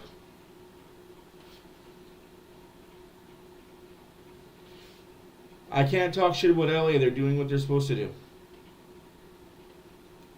I'm not going to talk shit about the Oilers. I'm not going to talk bad about the Oilers. Just, they got to find a better gear. They got to find that next gear. They're stuck in neutral right now. They got to find first. They got to find second. No, Vancouver did not win today. They lost in overtime. Don't give the guy hope. Don't say they won. Oh, Smokey, you're mean. I have the intermissions muted because I don't give a shit about what these bias announcers say. It's a decision either way, but I think we all know which one EC3 won. Luca's looking at his brother. OVW. OVW. We have waived fees, Teton credits, Teton protection. But this has never been about legacy. This has always been about opportunity. And I am sick and tired of your bad No, they didn't ways. win, Smokey Dan. You're crazy if you think certified Luke Curtis is scared of you. I'll show you just how scared I am. You guys get naked on TV. You can't even take his shoes off. You're a professional wrestler. Well, Curtis got his tights on now. He's Take your shoes off, man. I'll take your title February 15th, or I'll take it tonight. Get your ass crack out here and get certified. Wait a second. It's those masked men again. So everybody has masked men now that they come and fight people? AEW likes the masked men. WWE kind of has masked men come in and out. OVW has masked men.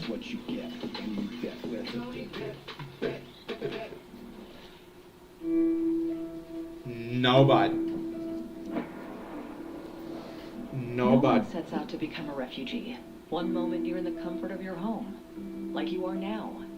The next, you must decide, stay amidst danger or leave for a chance to fight Yeah, safety. Canada's teams have been Right now, losing last there 2 are days. more I people wonder why displaced that in the is. world Toronto than ever lost today. Well, they before, lost to a and they Canadian urgently team. need your help with a monthly donation.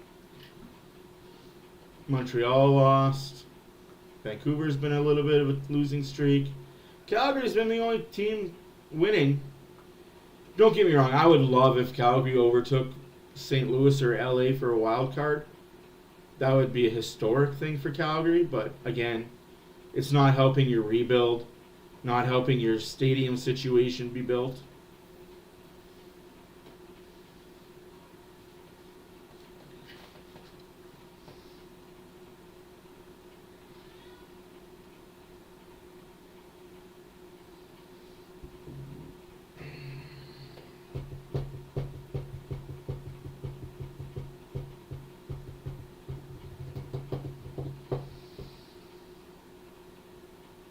Way I see it, folks. Way I see it. The Oilers got 20 minutes. They got 20 minutes to nut up, shut up, or go away.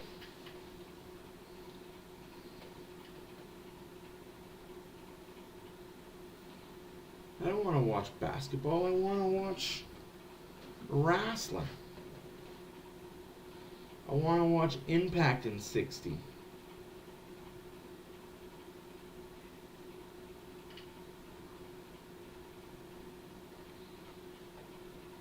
Wrestling.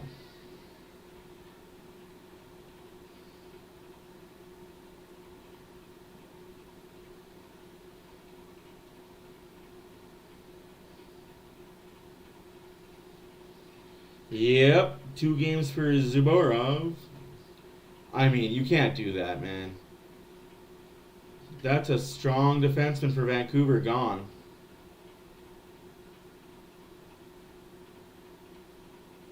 I agree with you there. I agree with you there, Canucks. If they do make the playoffs, it's another year that they're going to be stuck in the middle with no rebuild. No good players, no rebuild.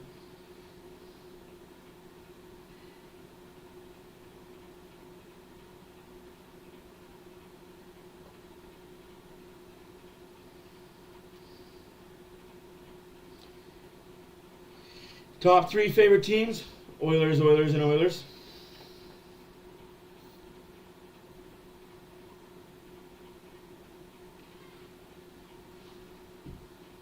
Top 3 baseball teams? Blue Jays and Cubs, Blue Jays. Top 3 football teams? Packers, Packers, Packers.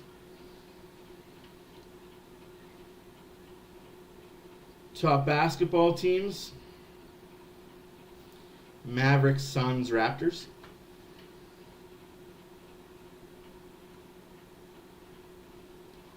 What happened to McKinnon? Did I miss something? Like, I know I haven't been paying attention to my phone or anything, but did something happen to McKinnon that I don't know about? I don't follow league news too much.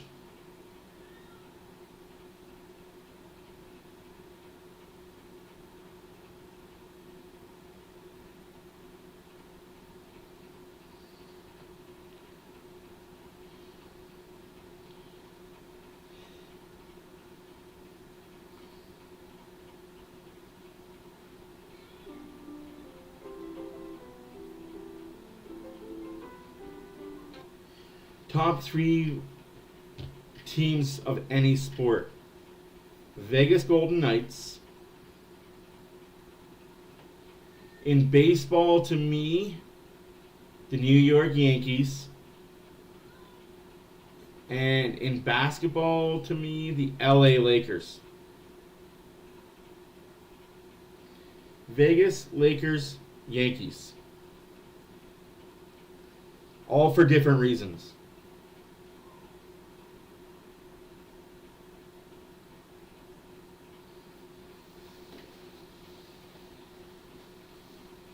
I'm a Cubs fan before I'm a Blue Jay fan. I'm a Packer fan before I'm anything else. I'm a Saskatchewan Roughrider before I'm any other fan. My fandom goes Edmonton Oilers, Saskatchewan Roughriders, Chicago Cubs, Green Bay Packers, Toronto Raptors.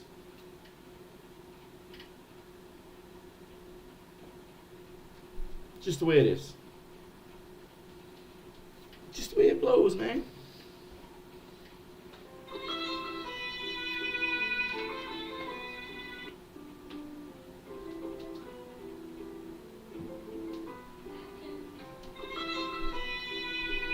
Oh, Christ, you hear it? That's what I remember about that night that we did the taping. I was miserable because my girlfriend, my high school girlfriend, who introduced me to Clockwork Orange,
Am I ignored? Fine, I'll hold her. If I must. Come here, you. Hi, how are ya? I also swear she leaked like half an ounce of milk onto her sleeper. Just half an ounce? That's it? Well, I don't know exactly how much because I didn't notice she was leaking onto her sleeper until about halfway through the bottle. You leaked on your sleeper? The milk's supposed to go in your mouth, not on your clothes. Huh? Yeah? True story? Oi. Okay, come sit here. Oh no, don't sit on the keyboard. You're gonna push things that shouldn't be pushed. Okay, there. There. You good? You know you're only 4 weeks old. You shouldn't be sitting up straight. You don't have a floppy head. Most hated player. Well, that's easy.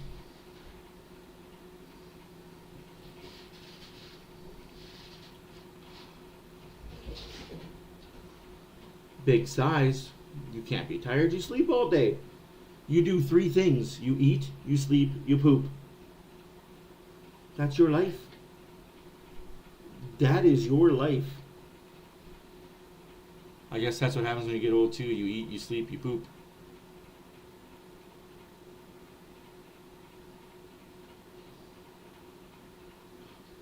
Hi.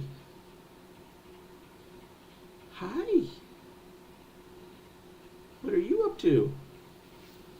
Huh? Huh? Hi. I'm trying to have a conversation with you. You're not very conversational. I don't get who's. I don't get ahs. I don't get hee-hee-hee-hee-hee-hees. I don't even get a cry.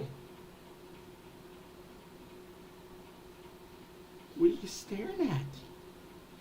What are you staring? Oh. Here, let's get the blanket out of your face.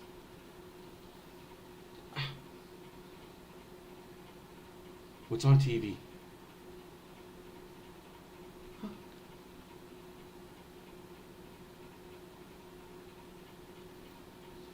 Nah.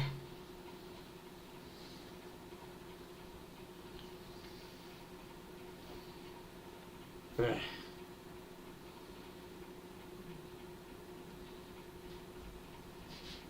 Do your fingers taste good? Can I chew on them?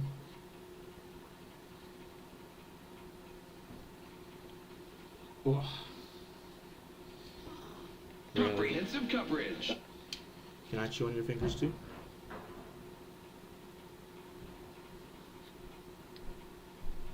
You're very quiet. Are you sure you're not a baby? Are you sure you're not just a robot?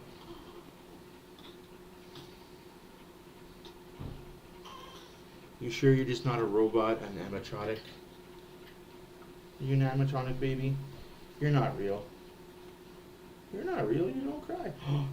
There it is. See, I knew I was going to get it out of you if you laid down. Yeah, you don't like to lay down. You like to sit up and enjoy the world.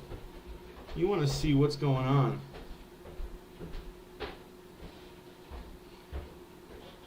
Yeah, I would go for $5 on Brown goal in the 3rd period. He needs to score something sooner or later. Hi.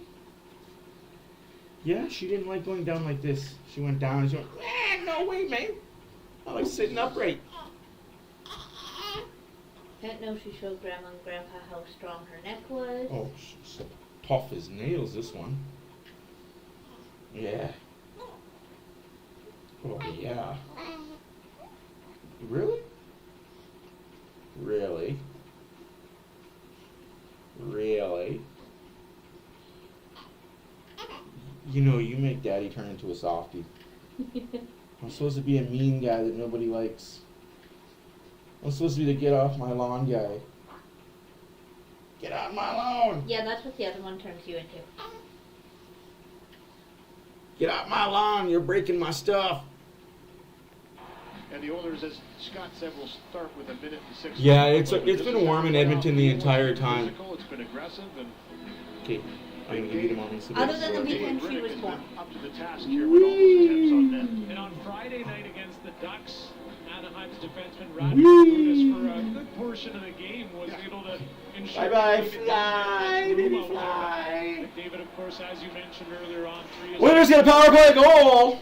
Scored by Draisaitl. His team in the comeback effort. Assisted by Connor McDavid and Bouchard. 60 minutes, so here we go, the 3rd frame underway. The Oilers, who have 8 comeback victories after being down in the 3rd period this season, are looking to add to that as Draisaitl enters the zone. Dishes back, Bouchard from the blue line, moves it back to Draisaitl.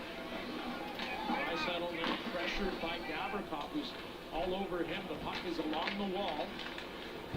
David tried to come up with it there. Now, bouncing puck taken over, and Riddick again shutting the door. Fucking Riddick, man. Draisaitl to McDavid.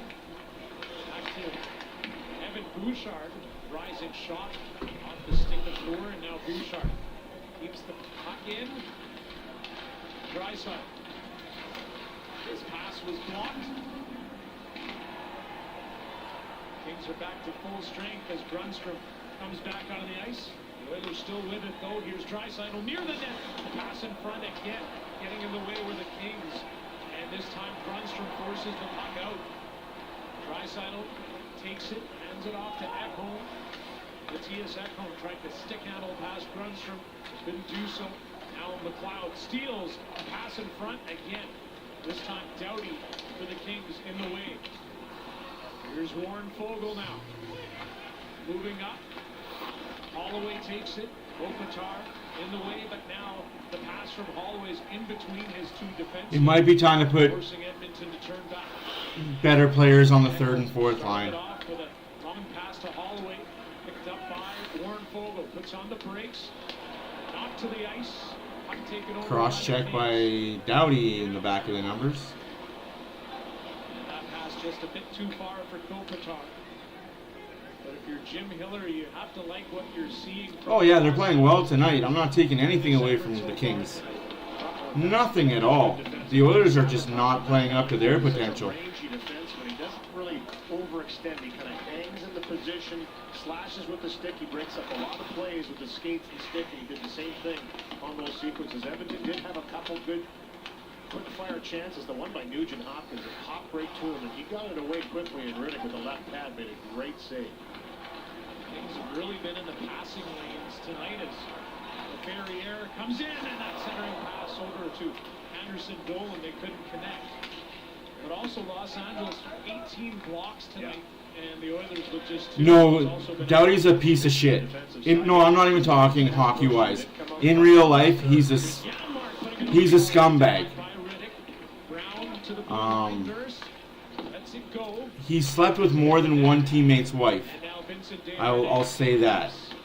You want to talk about Perry and people's moms? Doughty has slept with more than one teammate's wife.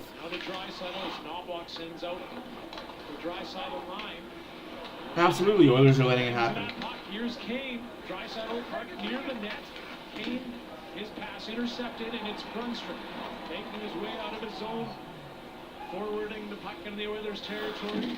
Nurse takes a big hit. Grunstrom wrapped around, and it's Stuart Skinner getting that right pad down to save the day. Kane powering through, stopped at the red line. The Kings again have possession. It's Mike You would love Doughty. You would. I'm not saying anything negative about you, but you would love Doughty. I don't know why. He is a scumbag piece of shit that sleeps with people's wives. Ask Jeff Carter why he wanted out of LA.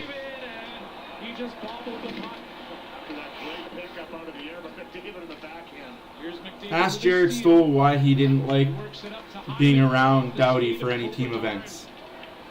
That's the night it's been so far for the Oilers. Yeah, just getting in lanes. The Kings have had great angles and routes to the puck carrier, and they've been able to pick off a lot of passes inadvertently. You love them for what they did for Team Canada? That's strange. Oh, I could care less what he does on the ice. It's off the ice, he's a scumbag. In that regard, but they keep pushing. Nugent Hopkins looking for McDavid. Doughty was there. And now Kopitar unable to clear. Hyman knocked down by Fiala. For the LA Kings, this is their first game after the All-Star break. A lengthy break as Fiala moves in. Kopitar. They do, it's just... For McDavid, he's got some room. That All-Star break fucked him hardcore. Kulak's pass off of skate here is Fogle as we Let's go, fourth line. Just going by quickly, Fogle! And he couldn't put it on net. Made a move though as LaFerriere comes in. Nice wheels, slows down. And he snapped that shot high and wide.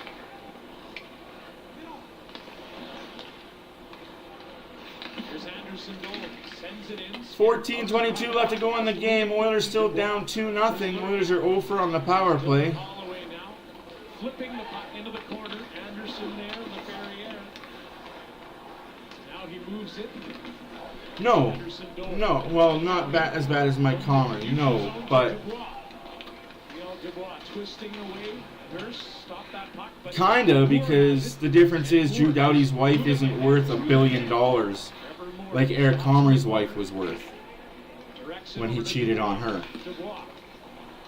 Shot the puck, but it was blocked and the puck came out, allowing both teams to start a change. Yes, I do believe Dion Phaneuf and Alicia are still together. It's not looking good, but it's not looking bad either. If we get one, we get two. Come on, Nurse. I think you gotta get CC back with Nurse, though.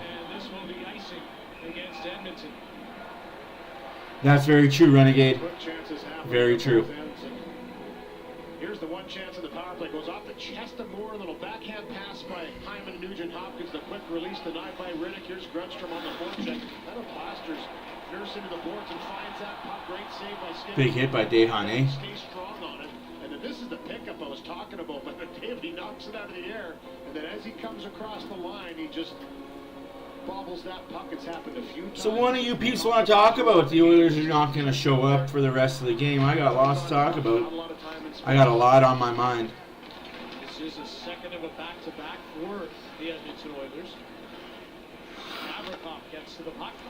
All of it's political. There, Byfield arrives, and now he delivers to Kopitar with Kempe right at the doorstep in front of the crease.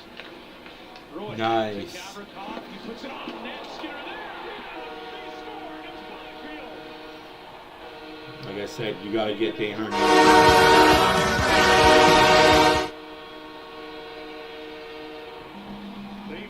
We need to get Nurse and Desharnais split up. Desharnais not fast enough to go with the top guys. The defensive zone made a beautiful pass, and he puts this one off the barn end.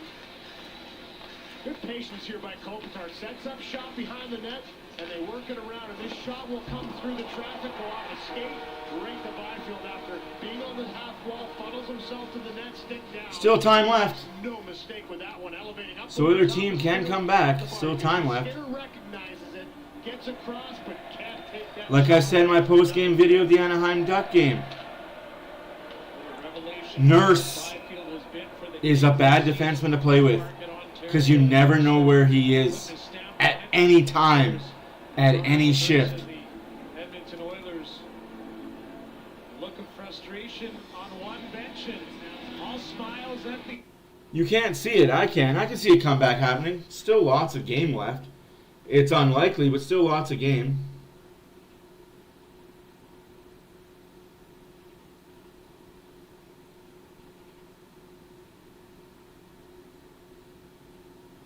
Absolutely, and dude, it's okay to have your opinion. What's going on tonight is the Oilers are just downright flat. Oilers are just playing bad hockey today. They're not even playing bad hockey. Kings are just playing really good defensive hockey. Kings are playing like a team that knows they have to win 17 games in a row to even keep their spot in the playoffs. No, they don't, Scout. Don't do that, please.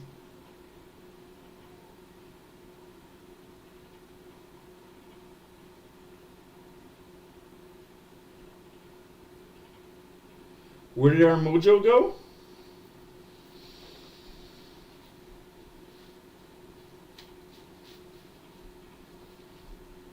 Mojo didn't go anywhere. They're playing flat because they had 9 days off.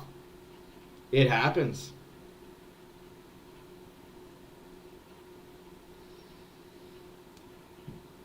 What more do you want?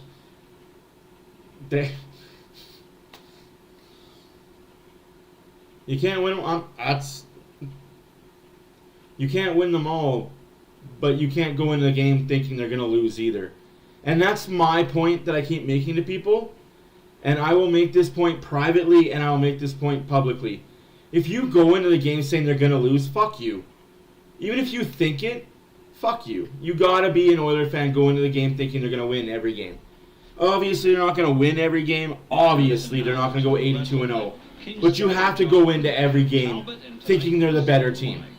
You have to. Otherwise, why are you a fan? It's always going to be an interesting story heading into the season for the Kings as GM Rob. It might just. To go with You still had half a period left.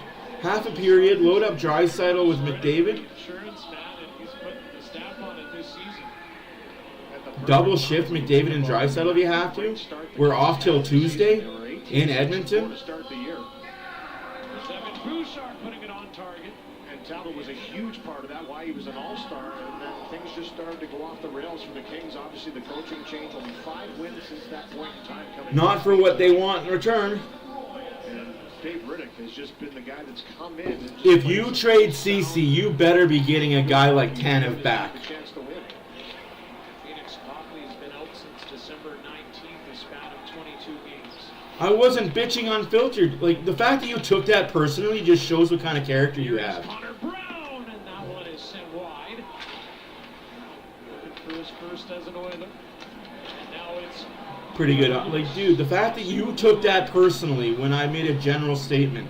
Cece pushes him. Derek Ryan. Like, if you feel one way and then you go and say, I didn't want to say anything negatively, but I am going to say it now. Pass intercepted. It's Brett Kulak. That's ridiculous to even say. Janmark But down low to Brown. Back to Janmark. Eventually to Cece. you do you.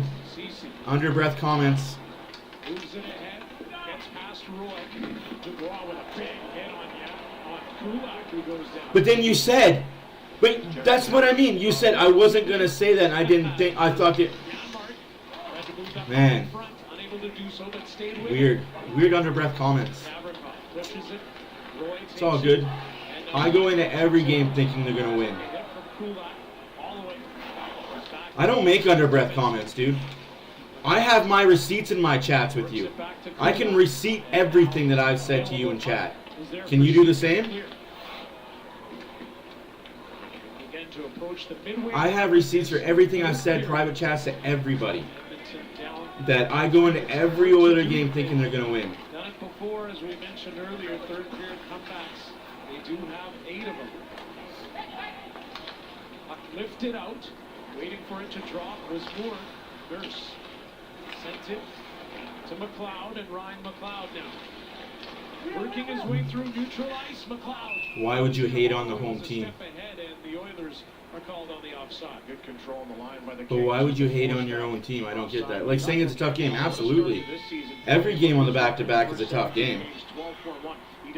Every game on the back-to-back is a tough game. I still expect them to win. They're the better team. Downhill from that in the last 15 games, 2-9-4. He's lost his last 10. A lot of discussion whether or not he was going to get the start tonight after a long break for the All-Star.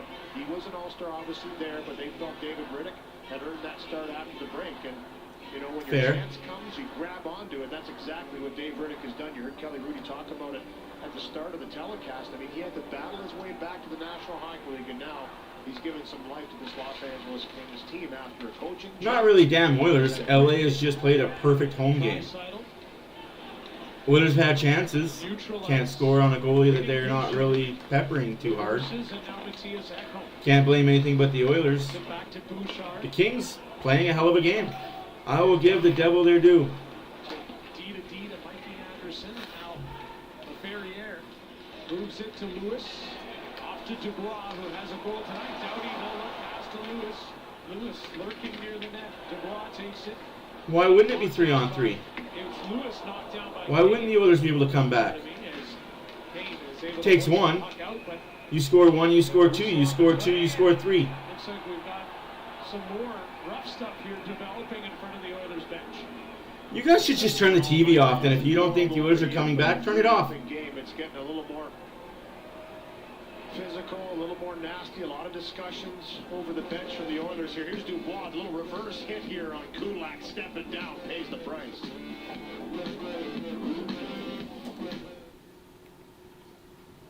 Why would we be satisfied with losing?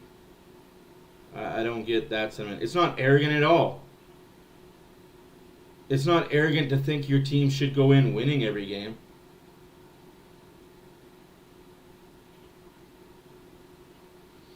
We'll never know, Dan. That's a game of ifs and buts. We'll never know.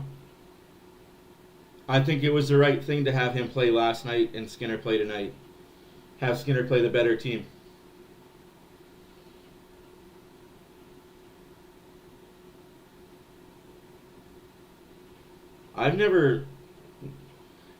turn on a dime. It's the people that say that the Oilers are going to lose when they're down by 3 that are turning on the dime.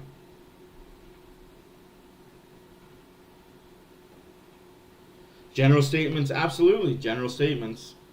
But you're not making general statements. You're picking on certain fans.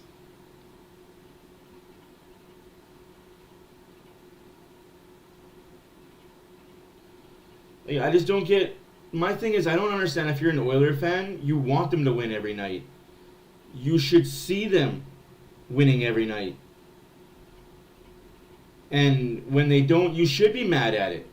You should be upset that they didn't win a game against LA, in LA on a back-to-back. Doesn't mean I'm going to turncoat and going to say this team fucking sucks, this team is rotten, trade McDavid, trade Draisaitl, this team is bad. It just says I expect them to win. CBC and CBC Gem. The Oilers' revival, highlighted by the second longest win streak in NHL history, is impressive. In 6 or 7 weeks, they've jumped about 17 places, and helped no doubt by the schedule. 36 games spread over 96 days, but now comes the grind. 12 games in 24 Again, days this month. I see it too, and I guess I deal with it differently than most people. This is not to say the Oilers had... Again, I'm old hat. I've been around for the good, the bad, the ugly. 3-9-2, but just that it only gets tougher. This team is Jekyll and Hyde.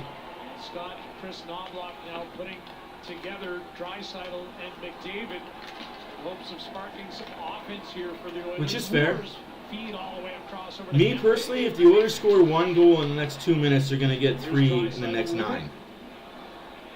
Which is doable. Kings with possession, and it's fired in by Doughty. Ekholm takes it. 9 minutes to go here now in the third period. McDavid accepts the pass, shoots, and it's off the left pad of Riddick. McDavid comes up with the rebound himself. Team one up is Ekholm, and Riddick got his glove on it and directed it up and over the glass. You can't hate a guy that was never here. It's on, Ontario. Honestly, I feel bad for Clefbaum, but you can't hate a guy that was here for a cup of tea and then got hurt. The king of sportsbooks.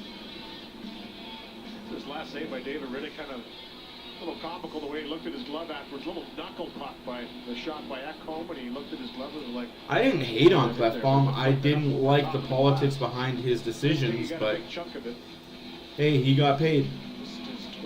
Good for him for getting paid. Start. David Riddick comes out. They haven't been playing sharply. I agree. They haven't been playing sharp, but it takes one shift to turn this game on its head. One shift, one bounce. That is Holloway now with it, and Hyman now has it. As the others try to get something going with some lines that have been switched up here. Fiala almost sent Kopitar in, home free. Could be you, but that's your percentage. That's what you see, right? We can only go by what we see in the world. Just like I can only go by the little box that I look the lens that I look through. May it be rose-colored glasses, may it be I just think this team is a better team than what this game shows. Chris Knobloch himself admitted the Oilers weren't ready to play to start off the game against Anaheim. Bit of a slow start against Vegas as well. And we've seen that here again against LA. It's just your typical West road trip. The Western Conference road trip is always tough on the Oilers for some reason. Where they had fewer than 10 shots on net, and it just hasn't been a great period for them as far as starting and really, taking in the team. The third period, they're talking to each other. They're keeping their heads up. They're not mad. They're not getting woes me. I just think we got to go back to the defensive pairings that work. CC with Nurse and Kulak with Desharnais. There's a little drop-off, right? You're kind of emotionally high every single game, and they were hard-fought games. They weren't blowouts.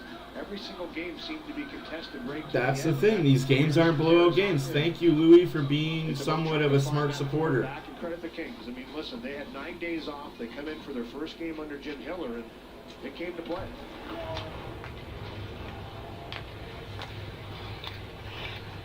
If you looked at that Toronto-Ottawa game today, Ottawa had no business winning that game. They won 5-3. Cloud out there with Kane and If you looked at the Anaheim Oilers game last night, Oilers had no business winning that game. They won the game 5-3. Wow. Doughty purely hooks McLeod. Dumps it in. Skinner stops it behind the net. Leaving it there for his defenseman. It's That's the thing. Under 7 minutes to go now in the third period. Kula. You're allowed to be upset. You're allowed to voice your opinion about the Oilers losing. Absolutely. To Roy. And quickly, Ryan pounces on it. Connor Brown waits now. Brown to the other side. Nurse waiting for the puck. It arrives, and it comes right to Riddick. We all deal with things differently, right? Like, we all deal with losing differently. Trying to pull someone out of the pile here. A little extra chop. Janmark got grabbed after that, and they're still at the bottom of this pile. It's Brown getting up now. And a little shot from the blue line. Roy's at the bottom. Exactly. Oilers have games in hand on everybody, guys. At the end of the year, we watch 82 games, and all 82 were a different story, different game to tell. The way I see it, it's like a WWE storyline. All 82 games are a different storyline and a different story to tell. But it was a slash into Riddick as he was trying to hold on to this puck. Right here, you're going to see Janmark come in and catch him above the glove of the wrist. And that's what they took exception to. And that's rough by like Janmark, though. Can't do that, though. See, I'm an Oiler fan, and I say what Janmark did there is dirty.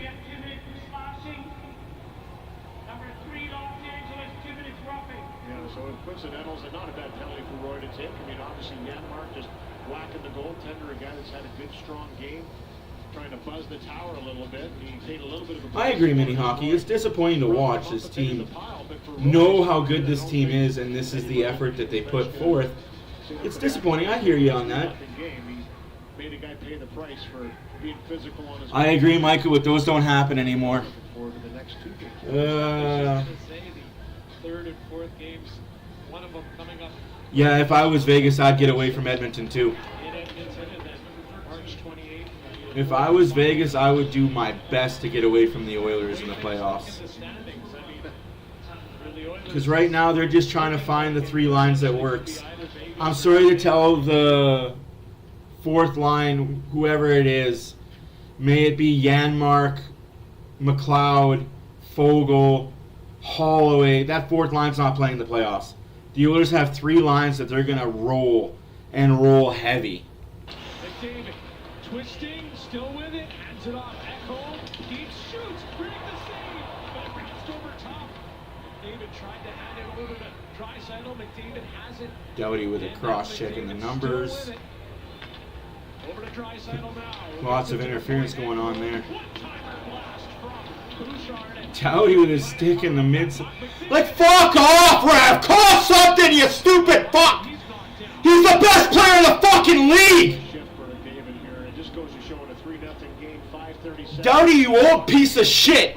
Looking for bucks and trying to get his team on the board and maybe claw out a comeback here. Couple great saves. Ekholm gets this shot handled by the glove hand again of Dave Riddick. The all-new Hyundai Kona all-electric SUV. That would be something if you Oilers got him on a PTO. There's a player out there that the Oilers are heavily going after. Whether we like it or not, there is a player that is a free agent right now.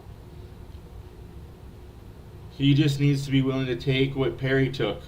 Incentives.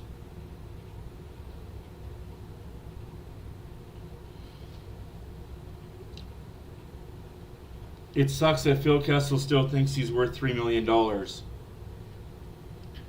But he's got cups, he's got rings, so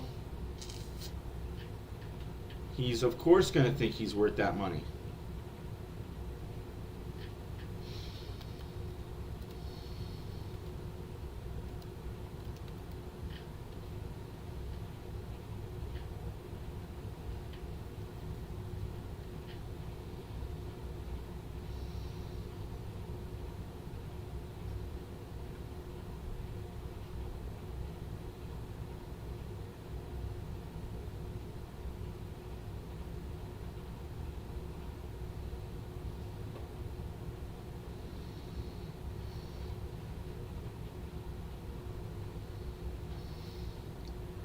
And because we want to get eyes on our schedule and on our streams and TV, we have to show Will Ferrell in his stupid Kings jacket. Victor Arvidsson back in their lineup. Underwent a second back surgery in 18 months in October. Yet to play a game this season. Began practicing with the Kings for the first time on Thursday, wearing the no-contact red. Moved to full-contact white yesterday. Kings have no cap room to add salary, so Arvidsson, if he can return soon, would replicate a trade deadline acquisition. Harnerine. And Scott Stewart Skinner is on the bench here as the Oilers try to get back into this game and spark a comeback. This is 5:37 left on the clock here in the third period. So with Patrick Waugh back into the league, and if you remember, he was one of the first to do this quite early in third periods. Chris Knobloch. I disagree with that, Canucks. I think the Oilers are a finals team this year and a finals team next year. So Connor McDavid takes a look and fires. Got the shot through to the corner. Bounced away, and now Bouchard back to McDavid. Pass over to Hyman, who tried to hit the top corner, but lifted it high and into the mesh. And why not? Statistically speaking, they say it's better to get your goaltender out early and give yourself a chance. And the Los Angeles Kings just collapsed down, and they've been so good at blocking shots in this game, moving it around. This one deflected up over top of the glass. That's fair to say. Off the side, or to stick by Doughty. Good job to get back and break that up. 22 block shots for the Kings so far in the game. You can see it's actually deterred Edmonton from shooting shots down the middle of the ice. David with a shot attempt, and Bouchard working to keep the puck in. He does just that. Now it's Draisaitl over to Nugent Hopkins. Lays it down low. McDavid waiting for it. It came off his stick, and that allows Deneau to wait with it. Trevor Moore from the red line directing it. It's off the outside of the post. Drew Doughty thought that was over the line. That's interesting, race fan. Good Deeds Cup is back, and this year we're challenging minor hockey teams to fill the cup, Which is fair. No, I can. Fair enough. Like, GoodDeedsCup.ca. I'd love to see a Vancouver, Edmonton, Winnipeg, Edmonton Western Conference final. Get one Canadian team to the cup at least. As long as the Oilers, because I'm also not one of those Canada's teams type thing. Face-off victory in the offensive zone for Edmonton as Bouchard's blast bounced Again, away. probably because I'm not fully Canadian. And now with Janmark and Roy coming out of the box, it'll be your typical. It sucks because I'm not fully Canadian. I'm not fully Albertan, so I don't have that raw Canada's team. Spark here if they had any chance of kind of clawing back into this one. The Kings just want to close this out and are willing to. That's a good prediction. Toronto, Edmonton, that'd be cool. Ice it as many times as they have to without open. Yeah. Doughty and Anderson have been out there for over 2 minutes on this shift because of 2 consecutive icings. See if the Oilers can take advantage of that as Mike pokes the puck towards Nugent Hopkins. Battle for it. And now Bouchard from the blue line to Draisaitl. Draisaitl protecting the puck. Bouchard takes it. Oilers just gonna shoot. If he gets blocked and gets sit in the net. Like, the teams that block shots a lot get deflections off their legs and in the net a lot. Riddick was there. He read it well. Draisaitl and Anderson collide. McDavid dishes. Bouchard looks, lines up, shoots. Bounces high in the air, and it's cleared out. Icing again. Is another icing call, the 3rd consecutive. I want a cup in Canada, then I'll be done. A good shot by Bouchard, handled by Riddick. Again, deflected to the corner. The Oilers have taken over on the shot. I agree, 3 cups is 3 cups. And he brings you that extra oomph. He gives you that 3rd, 4th line that could be top 2 lines. Can't get off. And I think for Drew Doughty, he's just loving it. He'll stay out there the whole game.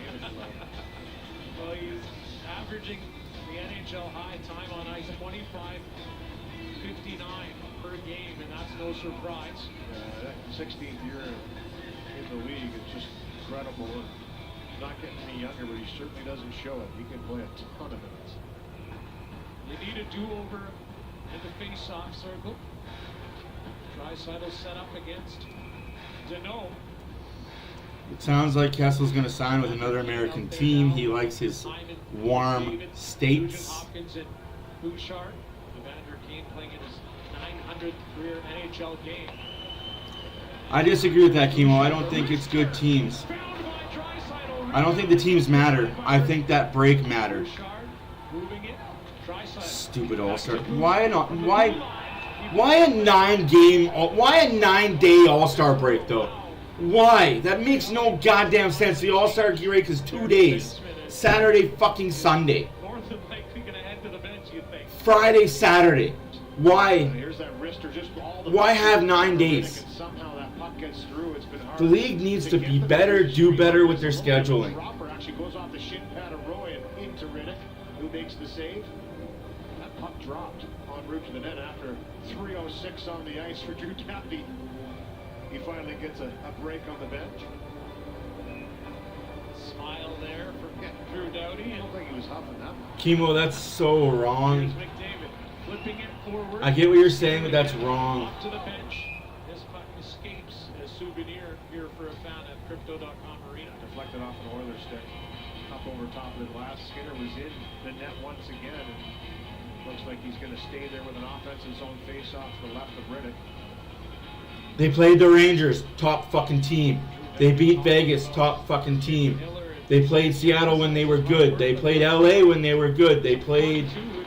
Who else did they play? They played 5 or 6 playoff teams and broke them.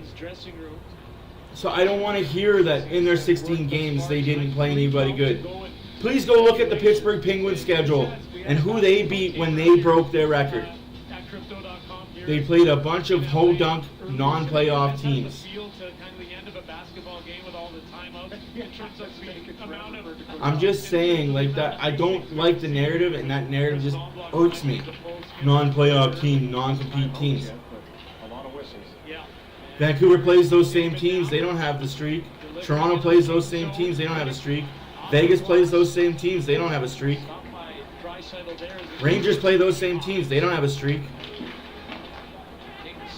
Everybody plays everybody in the NHL at least twice.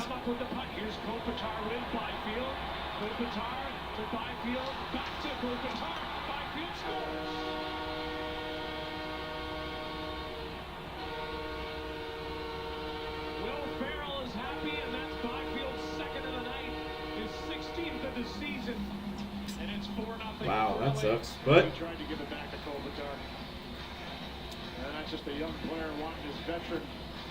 it sucks, man. Vegas, and then LA.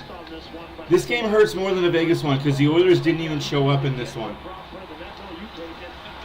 May it be back-to-back. Travel. Sucks. It just irks me that you have 9 days off and you got to play 3 games in 4 nights. Wait, what does this league do when they make the schedule, and who makes the schedule? Like, is it a schedule committee that makes the schedule, or just an idiot that freaking has a computer and puts in the teams randomly and pushes generate, AI random generate? They didn't show up tonight. I'm more upset about this loss than I am about the Vegas loss. What I said to you and I this morning too was they believe in the group here in the room, and sometimes it just takes that. The Oilers will be better. That's the best part about this, is the Oilers will be better. The Kings won't be. Sometimes you look at it, you say, are they going to get out of this? I'm not blaming them for being tired. It sucks that they are tired if that's the case. Like 3 games in 4 nights is a lot, especially with travel. There's a lot of expectations similar to Edmonton coming into this season from the Los Angeles Kings. They went out, they made some moves. No, not good hockey night by the Oilers at all. They really tried to build this. I won't sugarcoat that. Especially in this division number 1 in the Western Conference second. And you know what? Hey, still have games in hand. We play Detroit on Tuesday. And then it's back to the grind of playing playoff good teams against St. Louis on Thursday. The rails, and he said it's just a little bit of confidence, getting back to the things they did early in the season. Got a strong game tonight, getting showing in his first game as a head coach. Here's Grunstrom with some open ice, and CC caught up to him. Didn't allow the shot on net. Tuesday, Detroit, St. Louis on Thursday, Saturday's Dallas, Monday's Arizona. Walkered away by Skinner. Anderson plays it to Grunstrom. And Hiller, who said he does want to make some strategic changes, but it's not going to change anything too drastic. He hasn't had too Just much get time one, this right? night. That's all the Oilers got to do here is get one, break the shutout. Made now a while ago, but they only had their first practice on Thursday. Seems to be the longest between games when a coaching change has been made, you would think. I'm not sure what the stats are on that, but 9 days in between games, full days off for the All-Star break for the Kings. And as you mentioned, not a lot of days to practice. Runners had time off. They came in, skated Thursday. You go over a few things. And Oilers laid an egg tonight, folks. like we mentioned, when DJ Smith gets his papers. But hey, they won one, they lose one. Win one, lose one. The United States and assistant coach worked with Hill in Toronto for a number of years. So he'll have some At the end of the day, the Oilers are still a playoff team, so we can be upset all we want. We can cry, we can bitch, we can moan all we want. But at the end of the day, the Oilers are still a playoff team. And that's all you can hope for at the end of the day. They're comfortably in the playoffs. They're not 2 points ahead. They're several, I think they're 4 or 5 points ahead still. Anyways, guys, my name is Matt for Oilers After Dark. Thank you guys for being here. Go ahead, bug us. I don't care. Hey, Smokey Down, just remember, where's the Flames at right now? You guys can bug us all we want. You guys can poke fun at us, call us names, make fun of us. Oilers are still the Oilers, and they're still better than you, and they know it.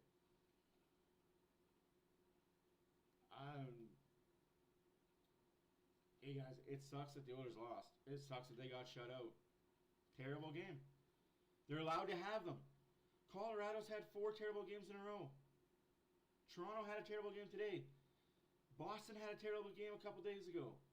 The best teams in the league have bad nights. Tonight was ours. Let's go start a new streak. Let's get Detroit. Let's get St. Louis. Let's get Dallas. Let's get Arizona. And let's get Boston. Then you got another back-to-back Minnesota.